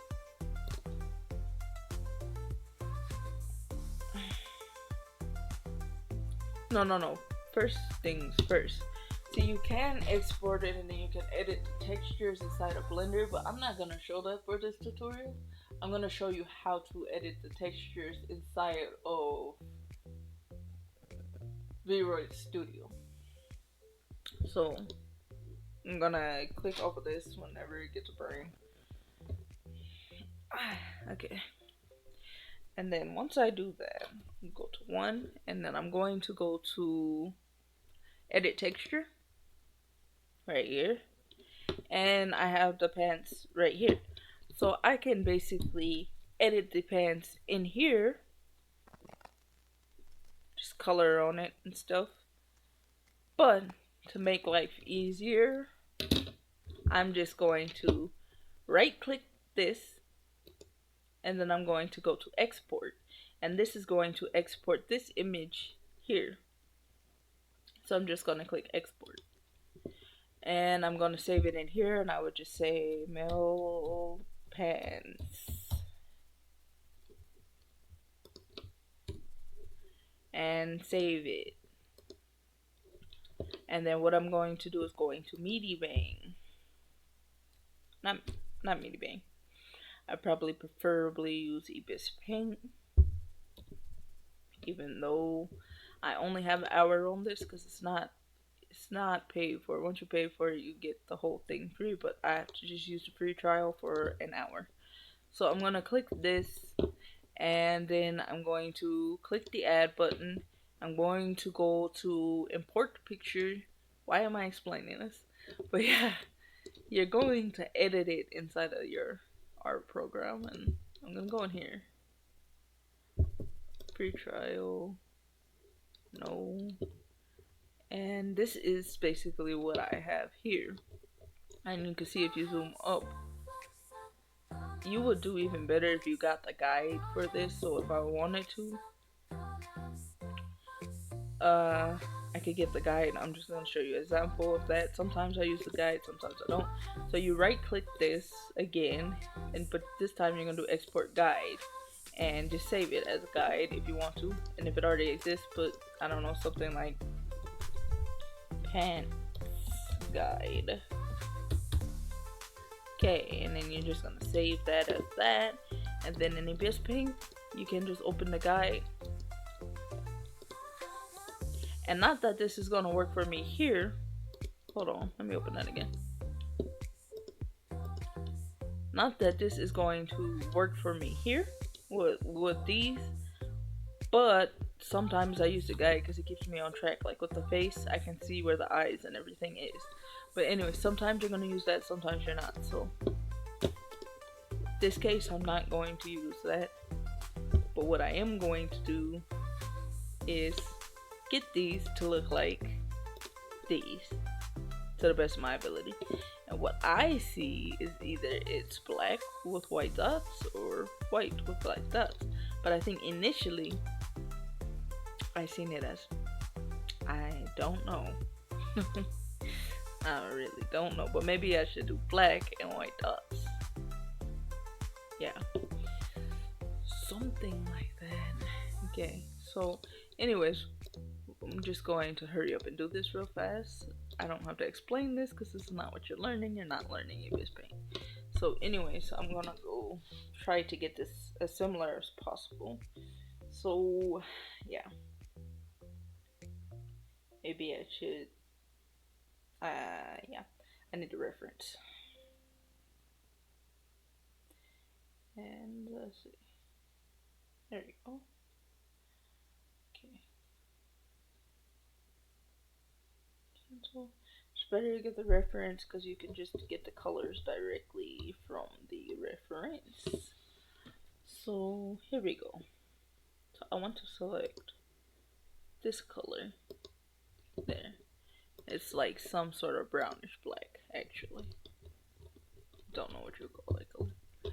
But anyways, so since I have this clipped, let me stop explaining so much, man. But anyways, generally, let me go to, when you're in an art program, you can do symmetry on most items, just like in Vroid Studio, and you can just get this process done with quick. So anyways, I see that as black, this color, so I'm going to hurry up and color that in with my brush here and make it as big as possible. I'm probably going to use this one because I can get this one even bigger. That, and just color this in. Okay, there, to just take a few swoops. Okay, and then now I want to get the next color, which is this color. Yeah. Maybe I can attempt to use a different color if I want to. I'm gonna see how that looks first, because for some reason when you put it in a 3D, the art in the 3D space, you can more vividly see the art, so you want to make sure everything is kind of on point. But let me see. So anyways, I'm gonna color this right here. I'm gonna add a new one, clip it, and then I'm gonna go here, here, here. And I'm gonna go to this one. And I'm just going to try to color this. Yeah, I want a different color. Let's see. That's not clipped anymore, and I definitely want a different color. That. Okay, I probably even want a different color for this. I actually don't like it. So I'm going to choose something like that and just put the filter. That looks better. And then maybe do this white dot thing. Let's see. I think I'm gonna use this line to just make it a bit easier. Where am I?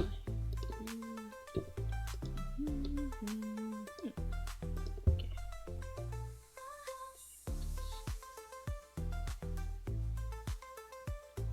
Oh, and then choose the color.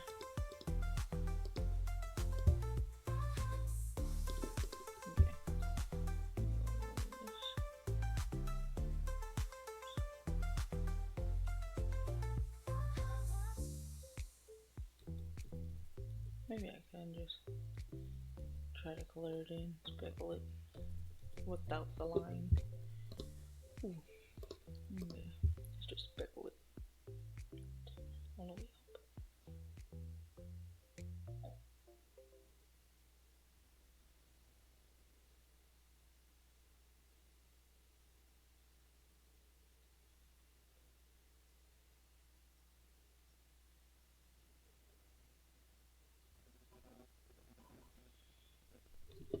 Okay, now that kind of looks similar to some degree, except those are kind of a different color. Maybe I should just stick with the other color.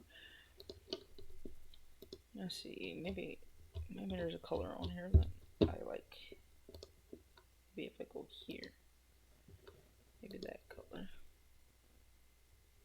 We would have to, I did that on there. That's not what I meant to do.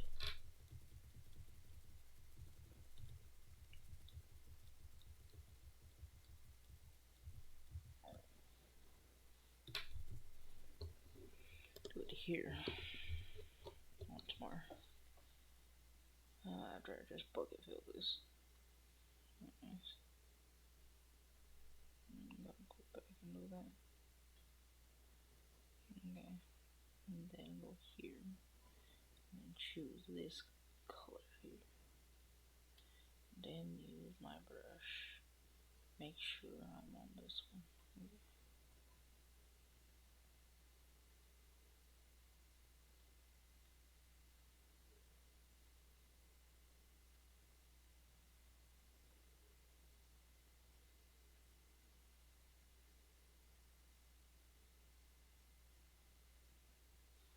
Okay, so now that's a better color to me. And what I want to do is bring the opacity down of these. Might not look like an exactness, but I think it's okay for what it is. Maybe I can add a few more of these dots here.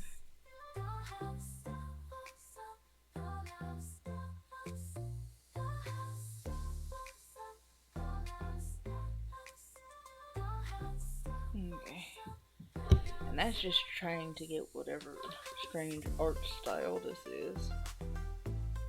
Which it might even be checkered when I'm looking at it. Might not even be those dots.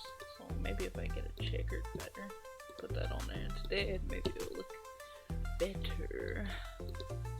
Plus I can kinda like design it how I want to design it anyways. I think a checkered pattern would. So maybe this one. Just go real tiny on it.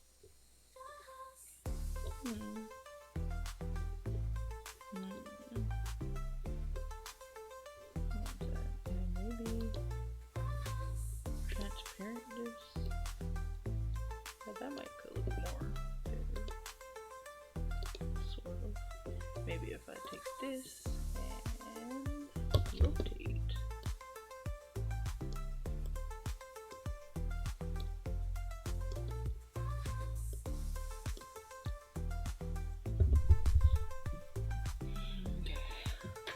That might look okay. Who knows, right? Anyways, I'm going to, since I only have an hour on this, I'm just going to go ahead and save this.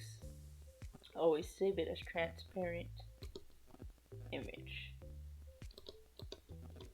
So yeah, I only have an hour on that program, so I'm just gonna close it and just accept what I have right there. Oops. Okay, so now Whoops. Let's see. I'm gonna open the texture here. So to open it, you're gonna click this picture button here, and then you're just gonna open it, and it shows you the texture. It's okay, I think. It's okay. So yeah, that gets some sort of weird design. Kind of looks like it could be something like that. Yeah. Anyways, I'm gonna delete this texture, and then I'm gonna X this, and I'm going to save as new item. Now that I save it as new item, I'm going to go to export. And then with this, I'm going to export and export as male jeans or pants, whatever. There we go. And then I'm not done. I'm going to X that. Now I'm going to get rid of the pants, and then I'm going to start working on the shirt, which, let me look at the tops. I also have this ready made. Let me see, there might be a top that makes it a bit easier with long sleeves. Let me look at this one. I mean, that's okay. It looks like he just has a shirt with some long sleeves maybe, and that might be fine because I can just pull this down in Blender, make stronger. But let me look at the collar. The collar is square, and I don't think that's like that. So what's this? No. Nope. Nope. Nope. Nope.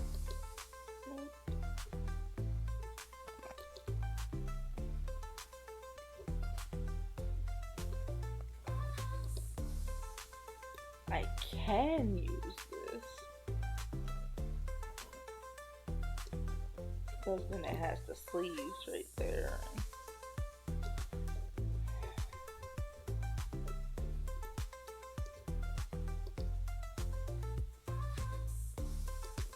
So I'm gonna go to edit texture and see if I want to use this. All I would have to do to get rid of this collar here, I don't know though, but let's see if that's what I have to do. It's just simply erase the collar from here, which I would take my time and do so I don't get erase none of the other mesh.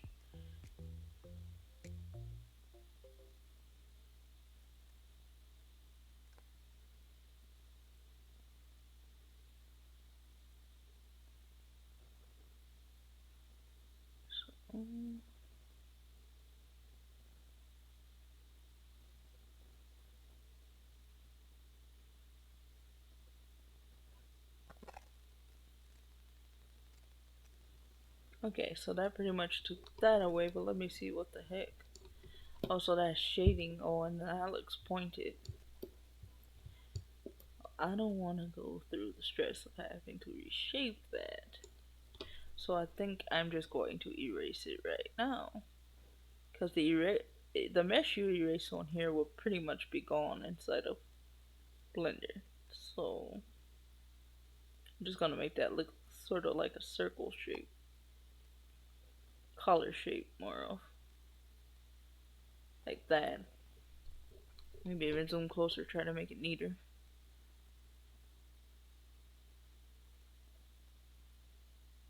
But and then there's still some pieces on here. But anyways, let's try to get this as neat as possible. There you go. I think that's good. And there's still some pieces up here, obviously. I don't know where they're exactly at, but they're on here. They're inside of here.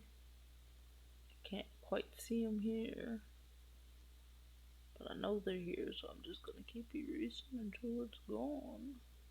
So I got two of the pieces. They're gone now. And I'm assuming this is somewhere down the middle. This other piece that's still there. Let's see. Nope, it was up there. is gone now. So this will probably work as the top. And what I'm going to do is the same thing I did with the pants. So now I'm going to export this, export, and name this male shirts, and save that. And then now what I'm going to do is I'm going to make sure my video is still recording. Okay, so it is, and now I'm gonna go here. I exported that, and I'm gonna bring Ibis Paint back up. You can use whatever art program you want to, whatever art program works easiest for you. So now I'm gonna click new, and I'm gonna import, and what I'm gonna import is the shirts. Open. And what I want to do with this now, and actually I think I want to erase these pieces. Wait, that's not the eraser. So I want to put the ruler. I think, I don't know, it's just a theory, but I think these extra pieces sort of mess it up.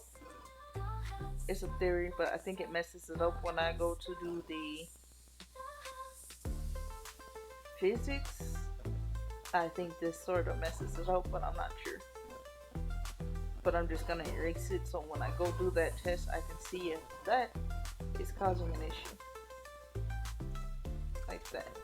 Okay, so it's pretty much gone. Maybe just erase it some more. A little bit more. Whoops. You don't want to erase the actual shirt, because then the mesh will be weird inside of Blender. So you just want to erase the pieces you don't want. So I just want to try to take these edges off and just see what happens when I try to edit the physics.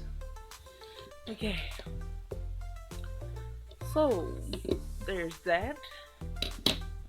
Now I'm gonna quickly color this because I only have an hour in Blender, of course. I mean, EBS Paint, of course.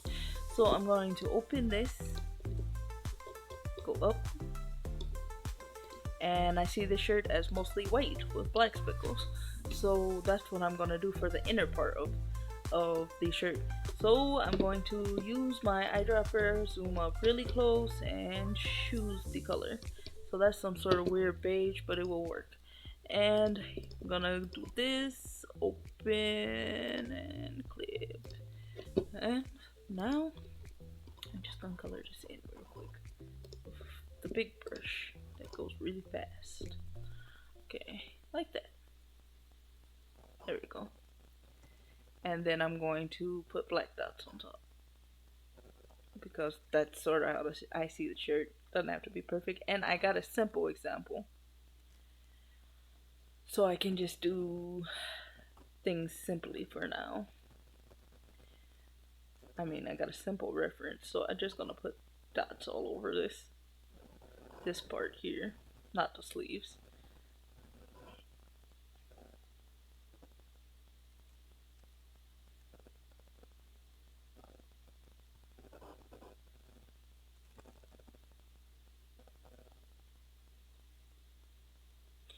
And it's disturbing me because, let me guess, I did put another layer, but what's disturbing me is this color. I want that to be more lighter. I don't really like the color. So I'm gonna adjust the color, hue and saturation, refresh that, and let's just make it a lighter color. Maybe like that. Yeah, that's better. Maybe even lighter. Not that, but just a little tint of color, and that's about it. Yeah, maybe something like that.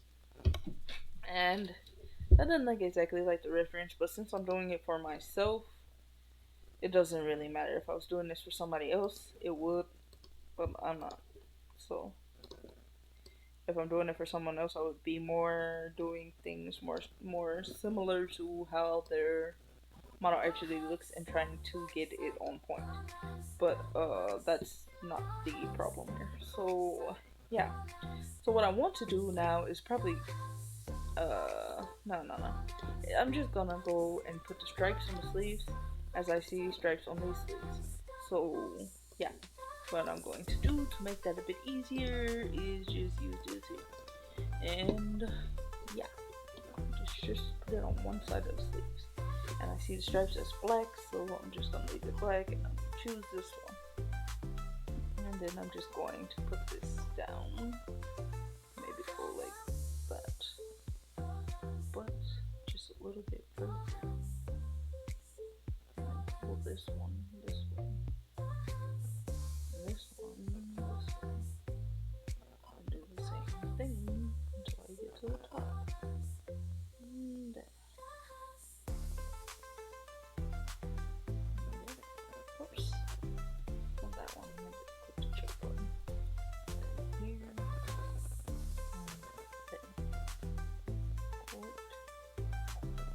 then. Oops. Keep forgetting to click the check button. Here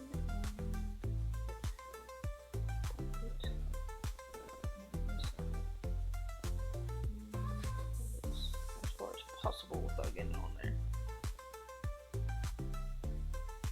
Yeah, that'll be fine. This one. And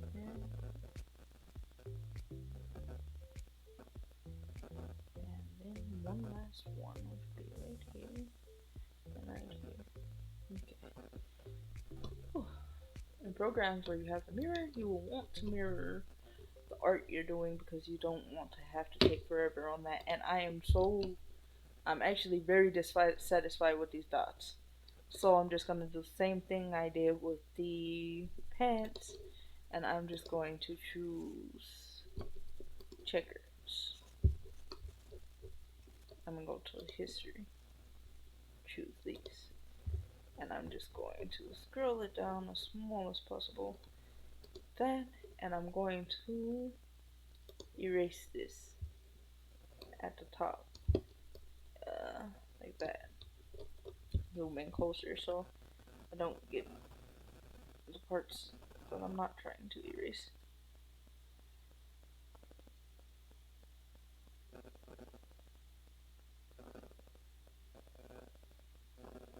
Something like that, I believe.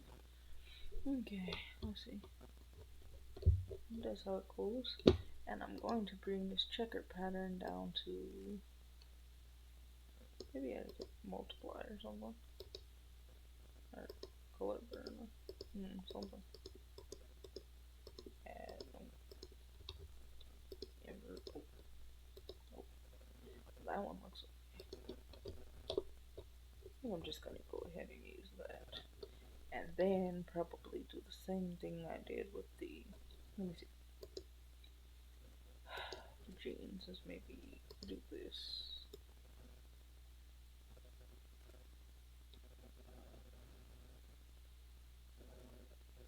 Nah, just gonna leave it how it was. Okay, and the girl model did have something on the shirt.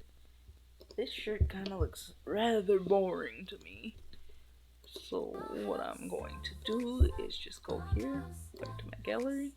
I'm gonna go back and I'm going to go here and I'm going to go edit texture, and then I'm going to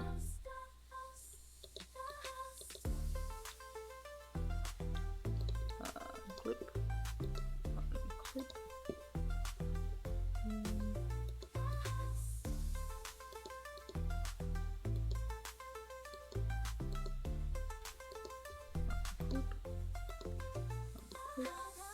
Then I'm gonna merge this down, merge this down, merge this down, and I'm gonna save that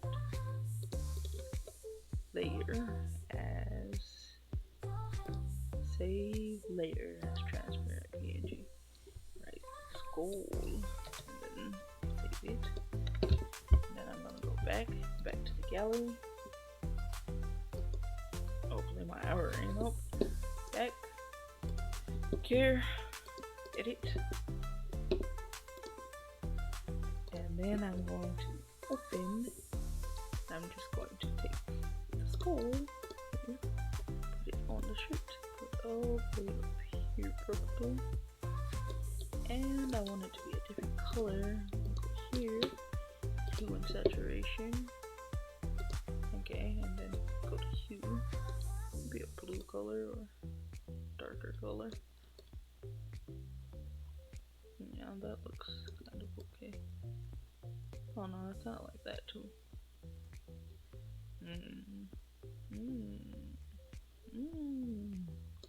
Okay, maybe I'll keep this one. Yeah, okay.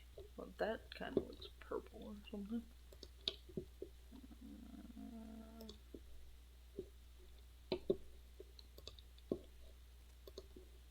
I probably want it black or something. I probably want it to be black, like that. Okay. Then I'm gonna save this. Save as. Save image as a transparent PNG and just save it. Exit and delete this. Open and go to the one I just created here. There. Now we have a totally different shirt and it's kind of very cute. I actually like that. It's cute. It's actually adorable. Okay, so now we're going to X and we're going to save as a complete new item. I actually really love that design. It's cute. Okay, so now we're going to export this as a VRM.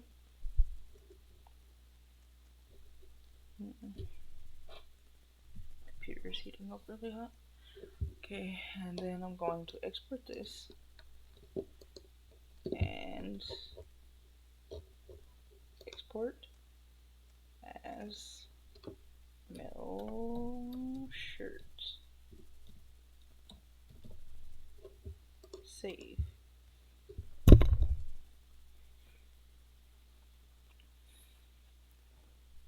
Then I'm going to X this.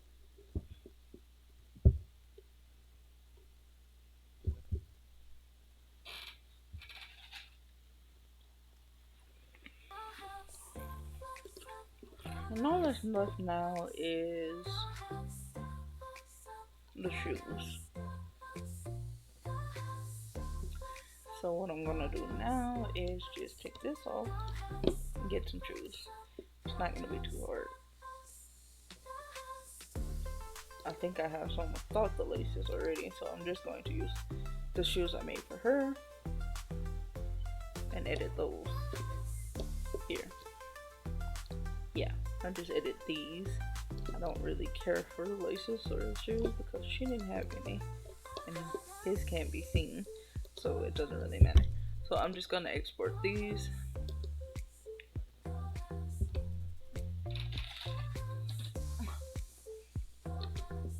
Export.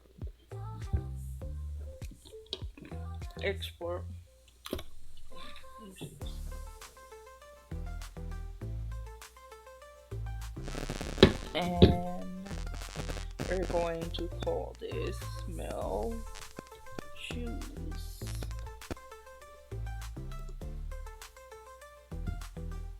Alright, so now we can go into Blender, our model again. Make sure we had saved this. Okay, so now we're going to edit the clothing we just made, which we're going to extrally edit in here. So I think first, thinking about the whole design of the character, we might should do those shoes first. So I'm gonna go ahead and open the shoes, import.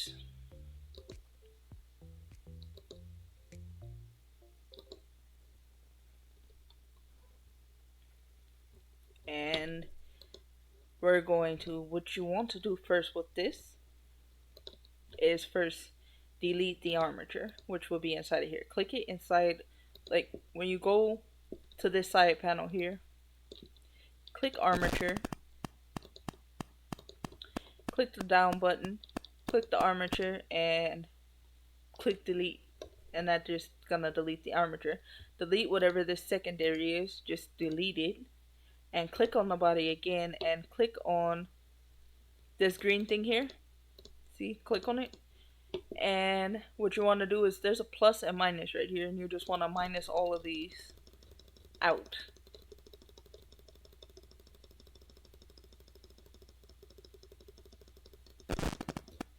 There. And now we're going to go back to the model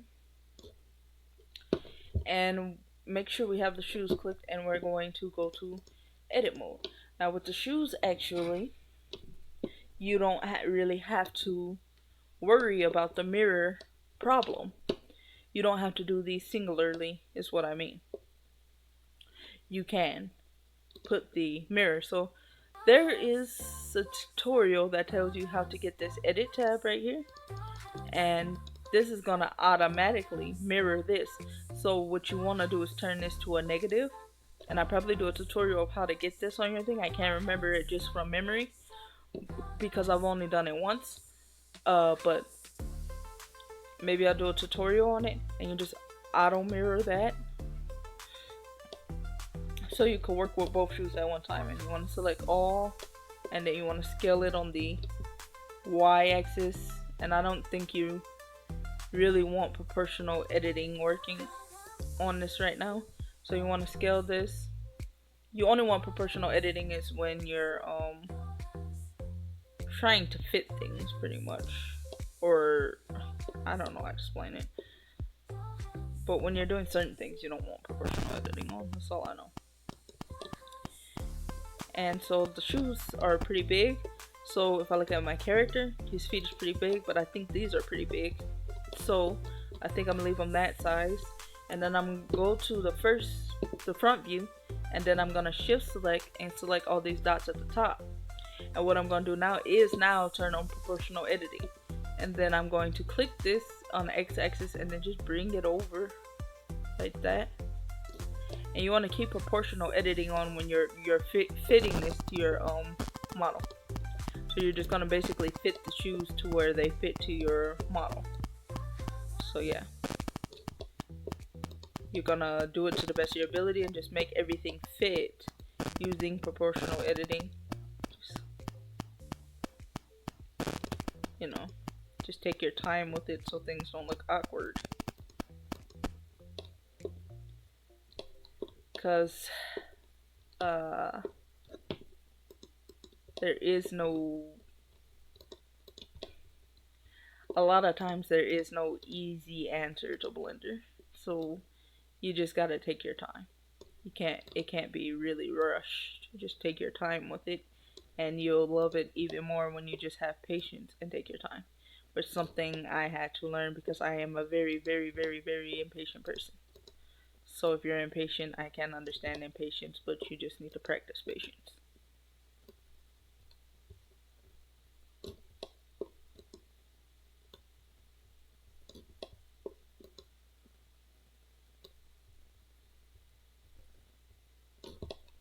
And then you're basically just gonna do this and just try to fit it to the model the best you can, the way you like it to look.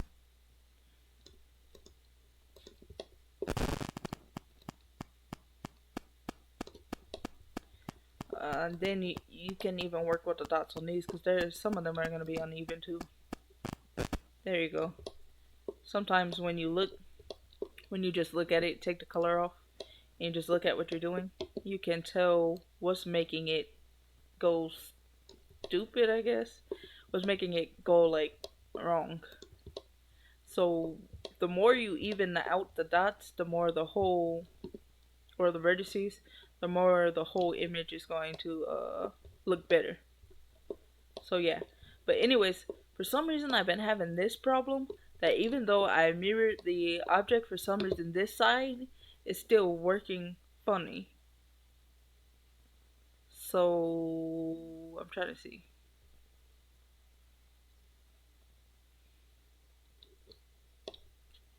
Yeah, I'm not really sure what's doing that. But yeah, okay, we're just gonna go fix that side. That's all that's gonna happen. So anyways, once you did that and this side is looking pretty much perfect, then just take the mirror off if this stupid mess is happening to you, and just go to object mode. And what you want to do is you want to go to this wrench looking thing and its modifier properties. And what you want to do is you want to this butterfly symbol represents the mirror modifier. And what you want to do is click this down button right here, and you want to just apply the mirror so that it is applied to the whole thing.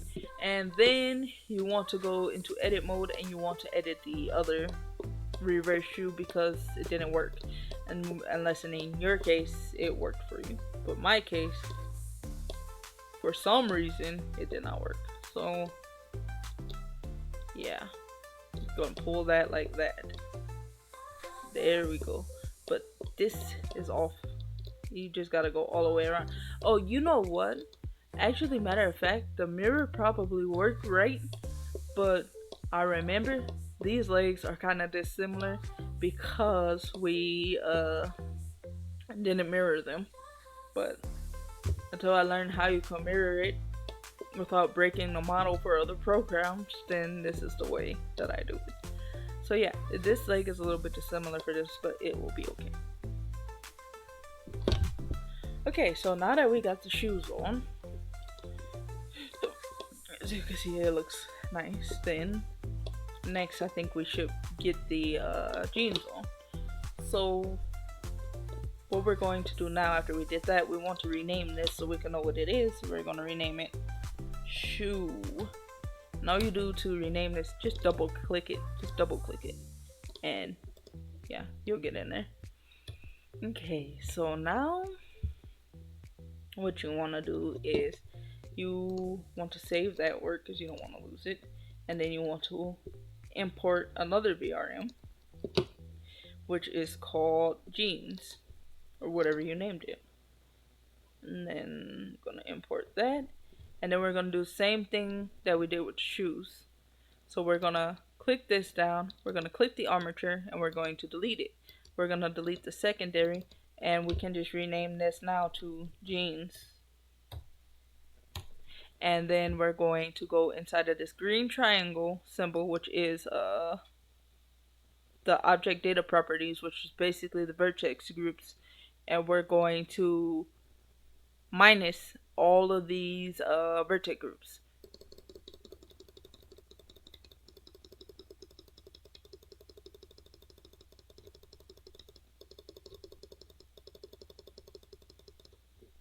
Okay, now that you've done that, what you want to do is you want to scale this to match this model. So you want to scale it probably on the z-axis like this.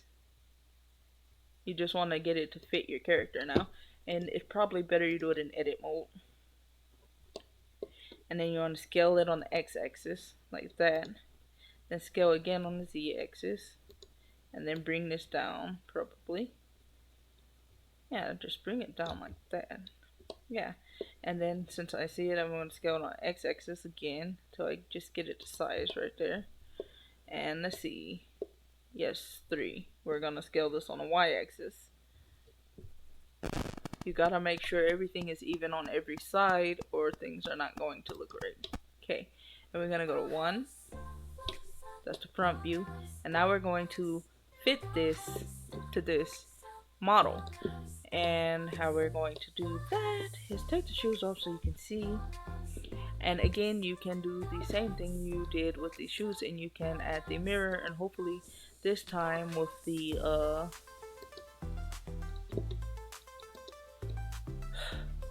jeans, it works correctly.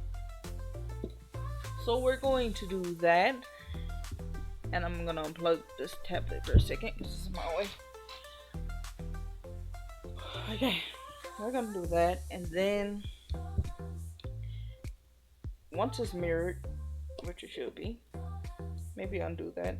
First, go to select all, and then select M, and merge it by distance, and then merge 110 vertices. Why you do this is I don't know, beats the heck out of me, but it works when you're trying to do other stuff. So anyways, shoes. I think I'm gonna put the shoes back visible because I need to see how to shape the jeans over the shoes. So anyways, I'm going to select this side of it. Wait, I think it's not mirrored yet, so I'm gonna make sure I mirror it like that. Then I'm gonna select this and then just shape it. Make sure you have proportional editing on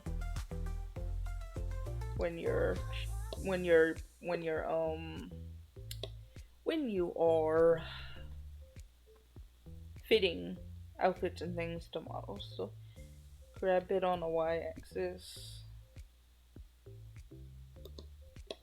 Like I say, you can use grab or you can use these. I prefer to use these.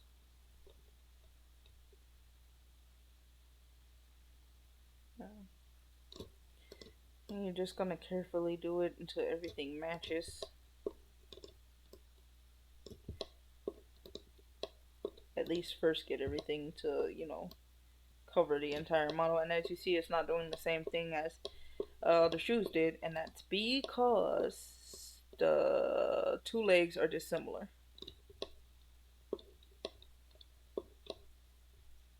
So yeah, that pretty much gets it. But yeah. So yeah. This side. Okay. So this leg is pretty much covered just fine. So I'm going to go to object mode, the modifier, apply the mirror. Who knows why it's twice, but I think that one doesn't matter. Anyways, and then apply the mirror, and then now we're going to go further fix this since the legs are dissimilar and we have to do it that way. So I guess it's no point in putting a mirror modifier, but it will make things get done quicker.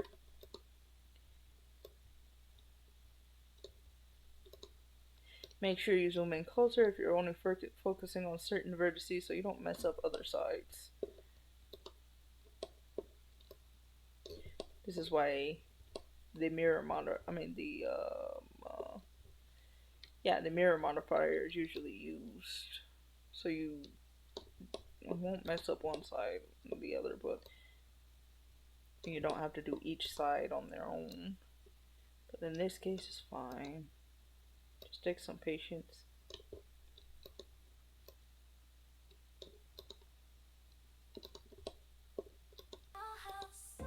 I think the shirt is really cute, but I don't really preferentially like the pants. But they're okay. It's alright. Okay, so we got this little piece here that's still stupid.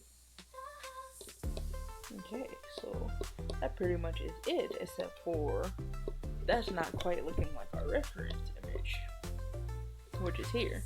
And then we kind of want the pants to kind of like sag over the shoes. So that's what we're going to do. So now that you have that like done like that, you can actually do a mirror again. So you're gonna go to auto mirror. Whoa, never mind. I just checked that out. Never mind. We're just gonna do it each side. We're just going to wait a second. Somehow the mirror is there. Whoa. Alright. How is that happening? Anyways, it should be fine. It's there, so, and it's working, so. Anyways. So, I'm gonna just bring this down to try to make it go over these shoes. And then same for this. Probably just bring it out. And we want this to hang over the shoes. Okay, like that. Bring this out. Like that. And then take this and bring this out. And this out. And I'm wondering what this thing is tripping off of. That looked like something is happening wrong, but let me see. What's going on? Alright, so something is weird. I think that mirror modifier may have No. Let me see. What is going on? Weird. Oh, okay. I see. That's part of the reason why we merge these, because I think that's the issue. So we're gonna select all, and then we're gonna go to merge by distance. But we already did that to the pants, and why is it acting like that? Alright, because sometimes it just acts foolish. But anyways, it looked like it's 2. Why does it look like it's 2? Maybe it's a stupid mirror. Let me just exit. Okay, we're just gonna undo that. Thank you. So it was the dumb mirror thingy. So yeah, we're just gonna do it one pants leg at a time. That more work, but it's worth it. Not to be lazy. Not that the mirror thing is so lazy-ish, but sometimes you have to do more work.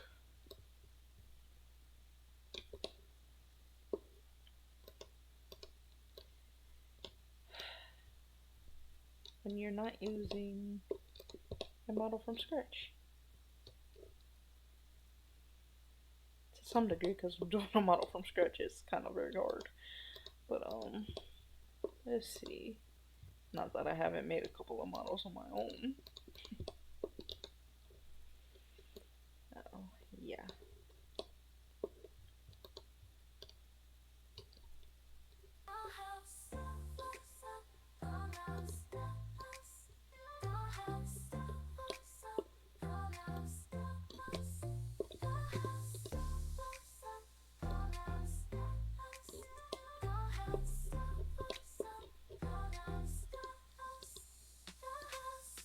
Maybe so you can see more what you're doing. Yeah, just take that off. Just look at the mesh.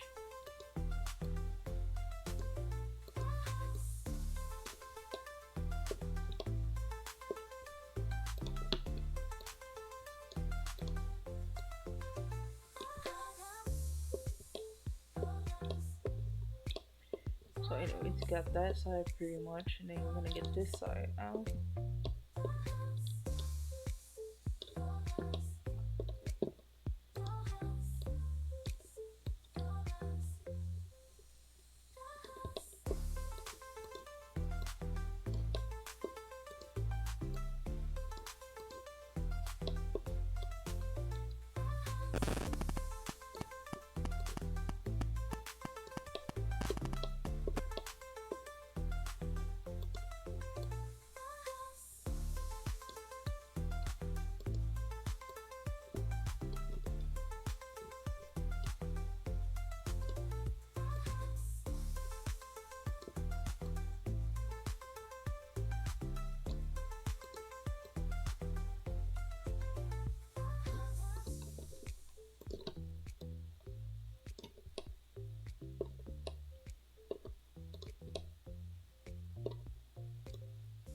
And what you're doing is using the basic keys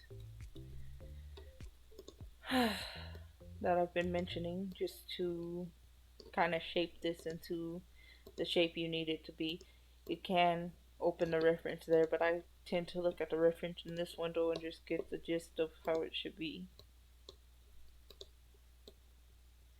But sometimes it is easier just to put the reference into Blender and do it that way. But for this, I find no need to do so. So I'm just doing it this way because I kind of can't imagine how it goes.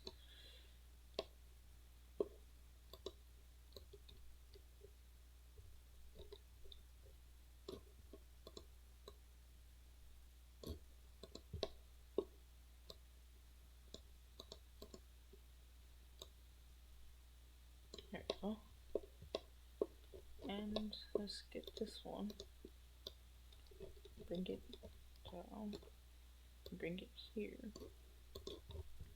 And yeah, so we go to 1 and we see how that looks, and it looks pretty okay, except for these looks closer, these sides. So we'll just bring these a little bit closer. Like that. And then take this one. Bring it like that. Not really that much. Maybe just here.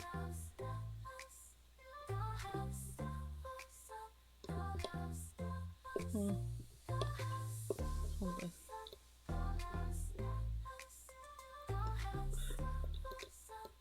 That. Pull this out. That. There we go. And then bring this one in. Which, like I've said many times now, what you're trying to do is just get the general shape.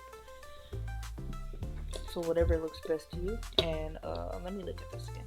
So these just go straight down, but this looks like it has wrinkle right here.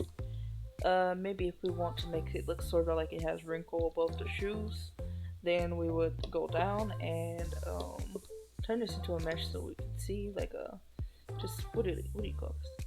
Solid view. Then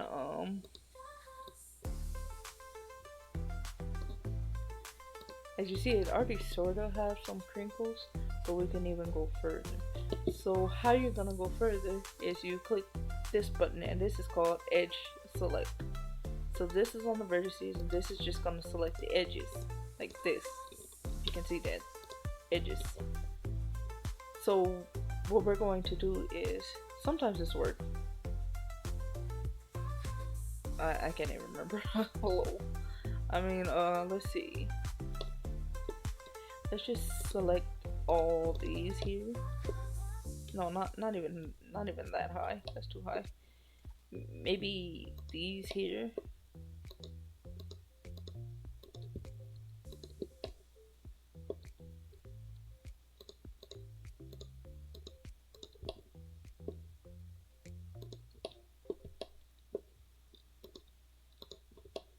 And then the top ones. Get this out of my way. Get out of my way.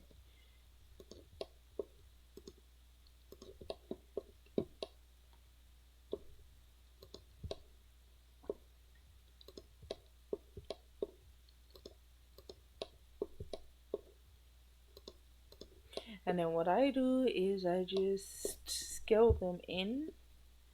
If I do scale X and just scale it in, but then also take it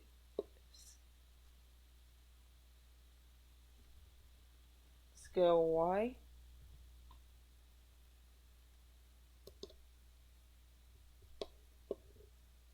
Oh wait, something is happening wrong.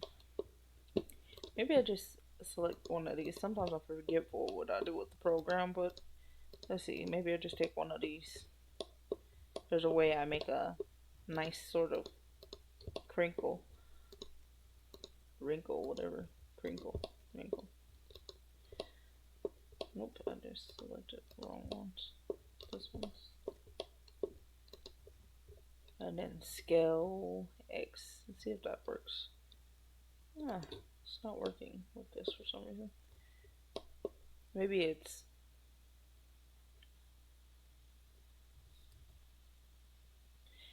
Okay, so that's what it is. It's like, okay, I see. It's actually scale, which is S, and then B, which is bevel, and then you just bring that in, sort of. Yes, you're gonna have to edit it, but it's fine. Let's see.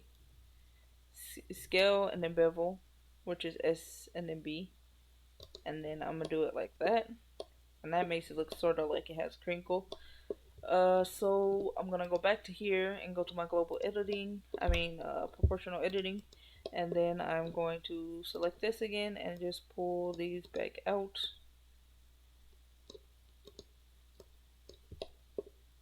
but it keeps it sort of wrinkle-ish though.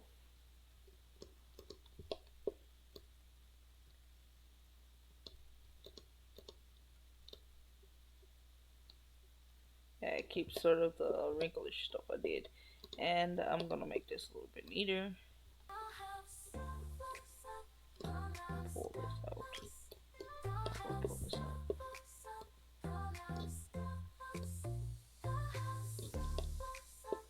Okay, sort of made it neater, but let's see. Pull this back out. And I'm gonna see how it looks with color. Yeah, that sort of looks nice. Like some sort of crinkle-ishness is going on with that now, and it's not just, as you see, there's like some weird bell-bottom things. So yeah. And just straighten up the dots some if you don't like it. Vertices, whatever. Yeah. Never mind, I think that one was okay. Okay, so I'm gonna do the same for this over here. And go to edge, select, and then I'm gonna select similar, which probably are these, I think.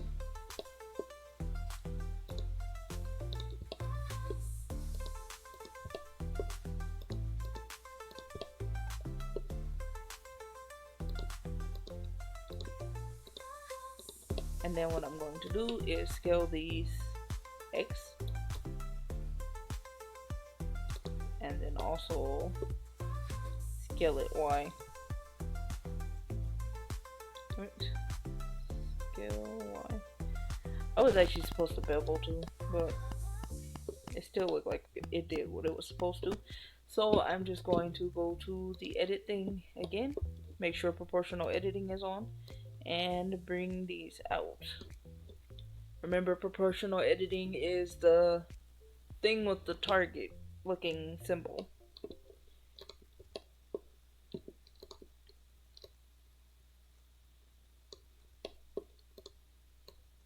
There we go. And pull this out again. Just pull it out till it looks right. Maybe this one is come out. Yep. And this one. Okay. Make sure you look at your model from every angle to see if it's looking right. And yay, that looks like a good crinkle too. So it looks like it's going over the shoe, but what I don't like is it don't look like it's hanging over the sides enough, so I'm just going to try to edit that if I can. Okay. Like so, something like that. Push this in probably and pull it down. Pull this one down. And this one. And then what you're going to do is check it again at every angle to make sure nothing is colliding, and it's not. So yeah, those are pretty good though. So we have those now, and we're gonna go back to object mode, and I think I need some water.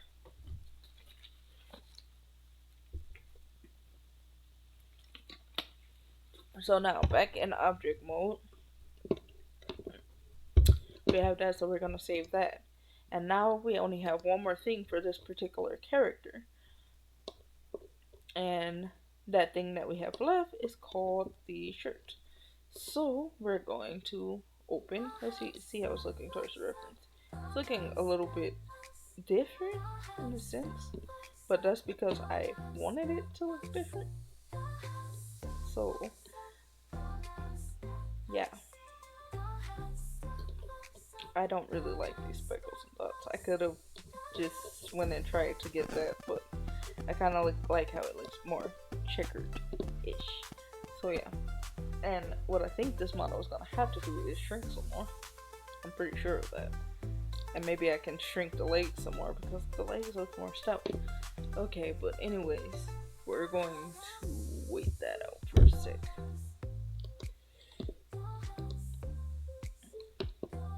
So we're going to import the shirt now. The shirt. Import it. We're going to delete this armature again, which yeah, you could just select the armature and delete it, and then we're going to click this and name it shirt, and then we're going to do the same thing, delete the secondary, whatever that is, and then shirt, and then we're going to go into it, and we're going to, no, we're just going to go here, and then we're going to minus all those vertex groups.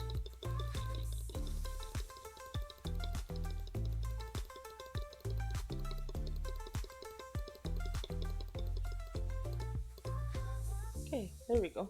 and then we're gonna go Shift Z and then go here, and then we're gonna grab that on the y-axis. Nope, wrong axis. They're gonna, if you mess up and you click the wrong axis, just left click and it undoes it all. So you're just gonna grab it on the z-axis, pull it down, and even go to scale it on the z-axis. As you see, it's way too big. So scale it down, grab on the z-axis, pull it up until it gets to a point where you want it to be. So scale on the z-axis and then grab on the z-axis and bring it up. Okay, and then now we're gonna scale on x-axis. Just close that in like that. Okay. And okay, number 3, scale on the y-axis. Okay, that's 1. Okay, I mean, use number 1 and turn back to face view. And now we're just going to fit this to the model best we can. But what I think we can do is, let me see, maybe we can bring this down some. So we're gonna grab on the Z and just bring it down to match his neck a little bit more, like that. And then now we're just going to fit this to the model. And actually, actually we probably can just go to number 3 and then scale this out some more on the y-axis, so it could be just a little bit bigger, so you don't have to worry so much about these holes at the back. Anyways, so now what we're going to do is go to 1, we're going to go to edit mode, and maybe we didn't have to go to 1 but yeah. So what we want to do, what I see the problem is this sleeve. So we're gonna go to the wireframe, and this makes it easier to select the vertices on both sides. So I'm gonna shift select and go down, and then we're gonna scale this on the x-axis until the hands are kind of showing like that. Then make sure you scroll up so it gets all the vertices a bit more even. Yeah, there we go. We can bring the color back now. Okay, and then now we're just going to go to 3.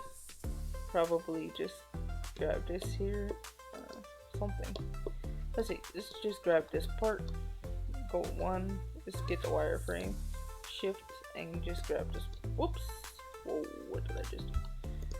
Grab this part again by that, and then we're going to bring the color back and go to 3, and then scale it on the y-axis.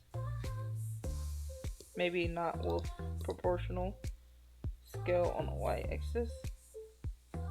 Yeah. And then also scale that on the z-axis as well. Just to bring it bigger than the hand. And as you see, that already created some sort of wrinkle. We could have actually mirrored this, but we didn't.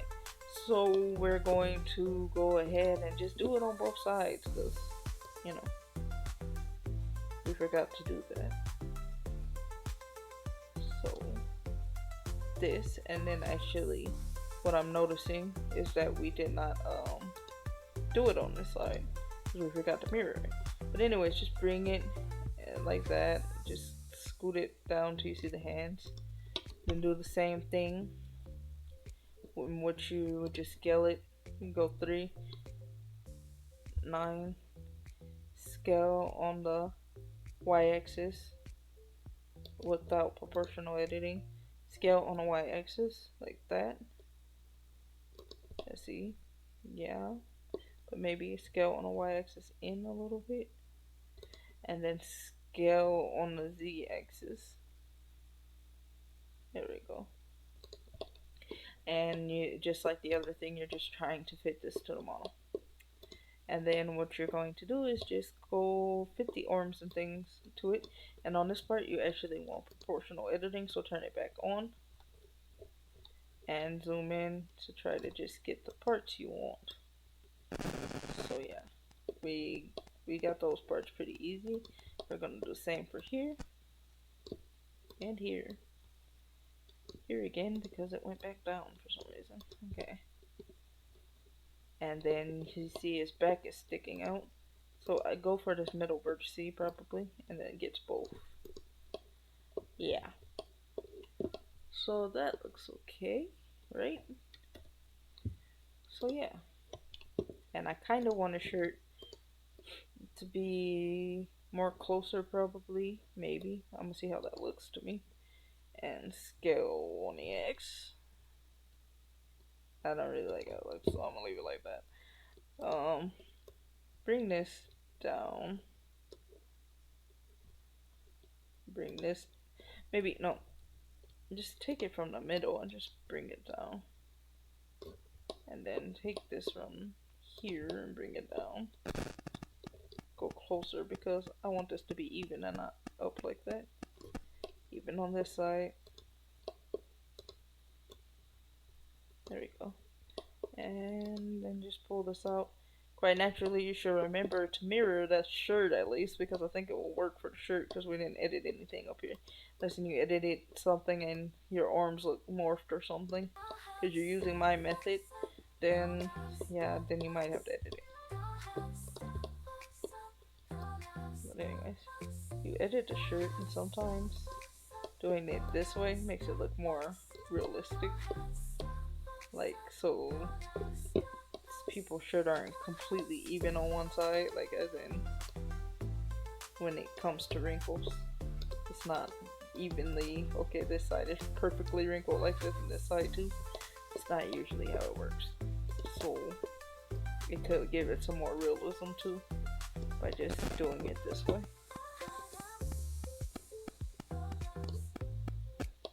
So yeah, and what I want to do for the middle part of these sleeves is kind of give it a crease. I want to kind of give this part a crease. So what I'm going to do is do the same thing I did with the jeans and just select the middle parts of these. Shift, select them. Get rid of that because I can't see with it. Get rid of the color because I can't see with it. Okay, and then just select this.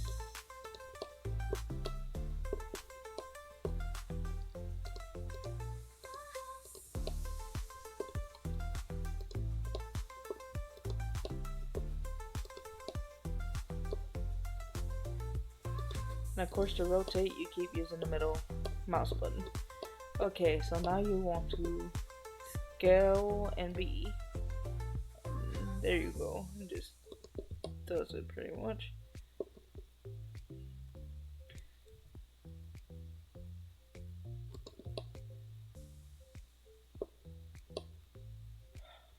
I think I'm using the correct bubble thing. If not, then it's just scale. My bad if it's not. Anyways, let's see this and pull this out. There we go. There, just made some sort of crease right there. So we're gonna do the same thing with this sleeve over here, and just select the middle part of the sleeve.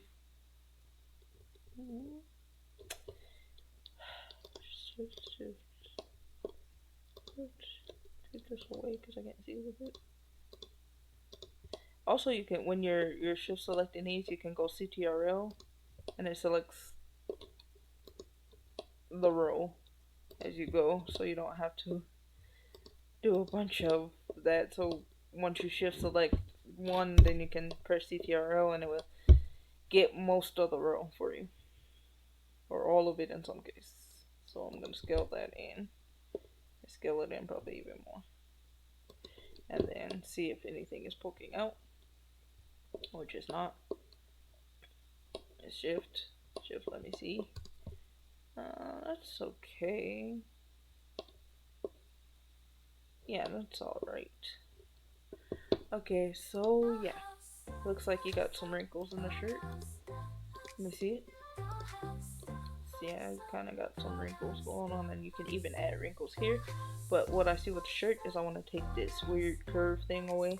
So I'm going to edit it, and then I'm going to go to the vertices, and then I think this time I'm going to mirror it so I don't have to do it on both sides.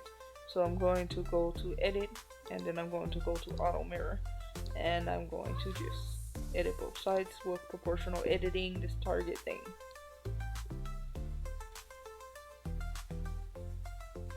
But yeah, when you pull on certain vertices, it makes it look like it has a nice thing, but with this particular character, you kind of probably want this body to look rectangle, kind of like the reference,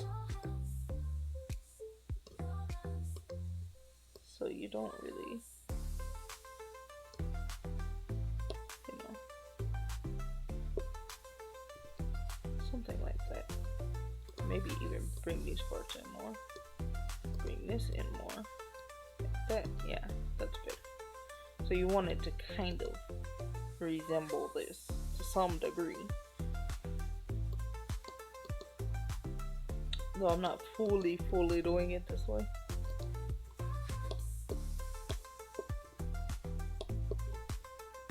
Because to be honest, I don't fully like the reference image. And that's just being honest about it. Let's see.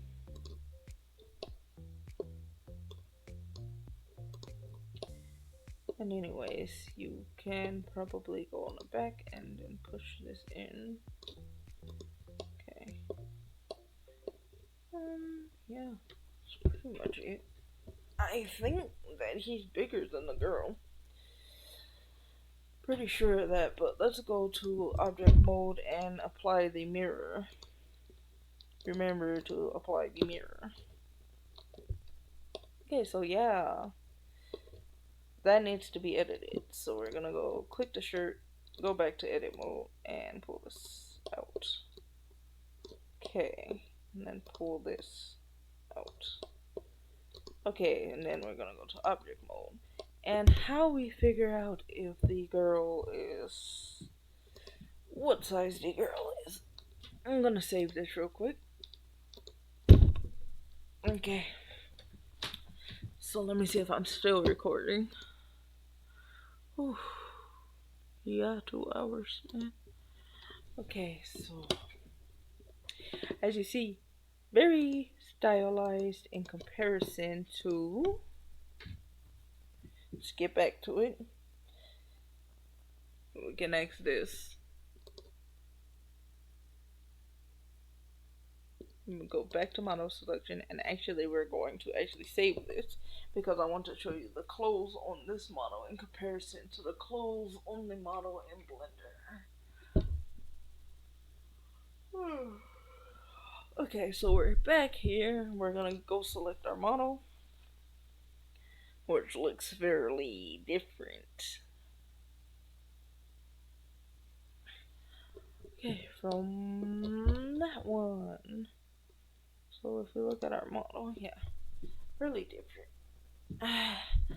But what we want to do is show you with the clothes. So yeah, the body is very different.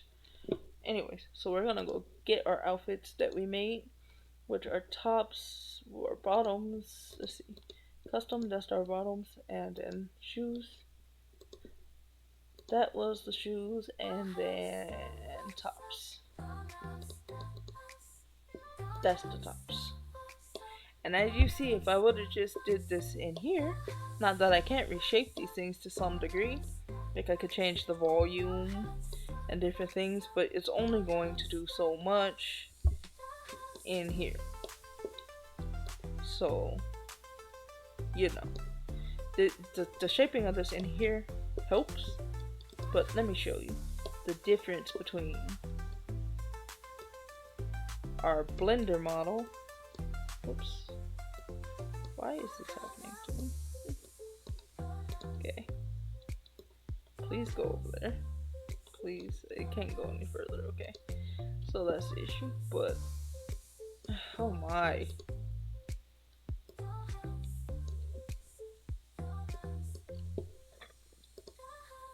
It's fairly different. And I like how this model here looks way more than the one in Vroid Studio. So you can make a stylized model in Vroid Studio, but you can even enhance it more here inside of Blender.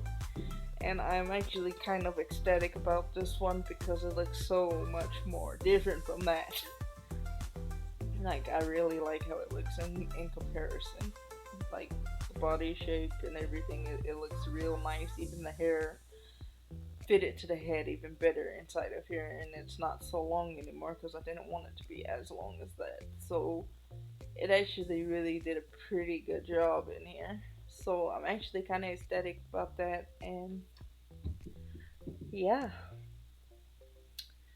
that's pretty much the gist of this for this tutorial, except for I'm going to measure the girl's height to him and see if I need to adjust his body real quick. So give me a second. I'm gonna save this, and then I'm going to import VRM, and I'm actually going to get her VRM, which is I'm not sure which one it is anymore because I was editing it a lot of times, and I'm not sure which was which anymore. But we're I guess we'll just open a few to see.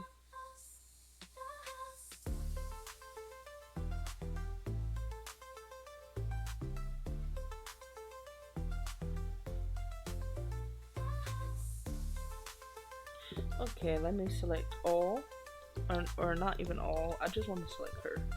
So I'm gonna select this, and then I'm going to just pull this to the side. And I think that's actually a pretty good height difference. And matter of fact, I think I actually did a better job on him than I did on her. So yeah, my second tutorial actually went better and more aesthetic. So maybe I'm happy that my first tutorial failed because I didn't put my speech on it. But this was a great tutorial for the second part, Blender. I hope you enjoyed the tutorial. I hope you learned a lot from it. And let's see. What we're gonna learn next time is this stuff, how to put it into the PMX editor and all of that, so we can get it into Miku Miku Dance with some physics. And I hope you enjoyed the tutorial. But if you just want to make a stylized VRM, this is how you do it, with just Vroid Studio and Blender, and then you just export this VRM as a VRM again. And this pretty much concludes this tutorial, and I hope you enjoyed it. This is Dollhouse, and this is Lou Noir. See you later.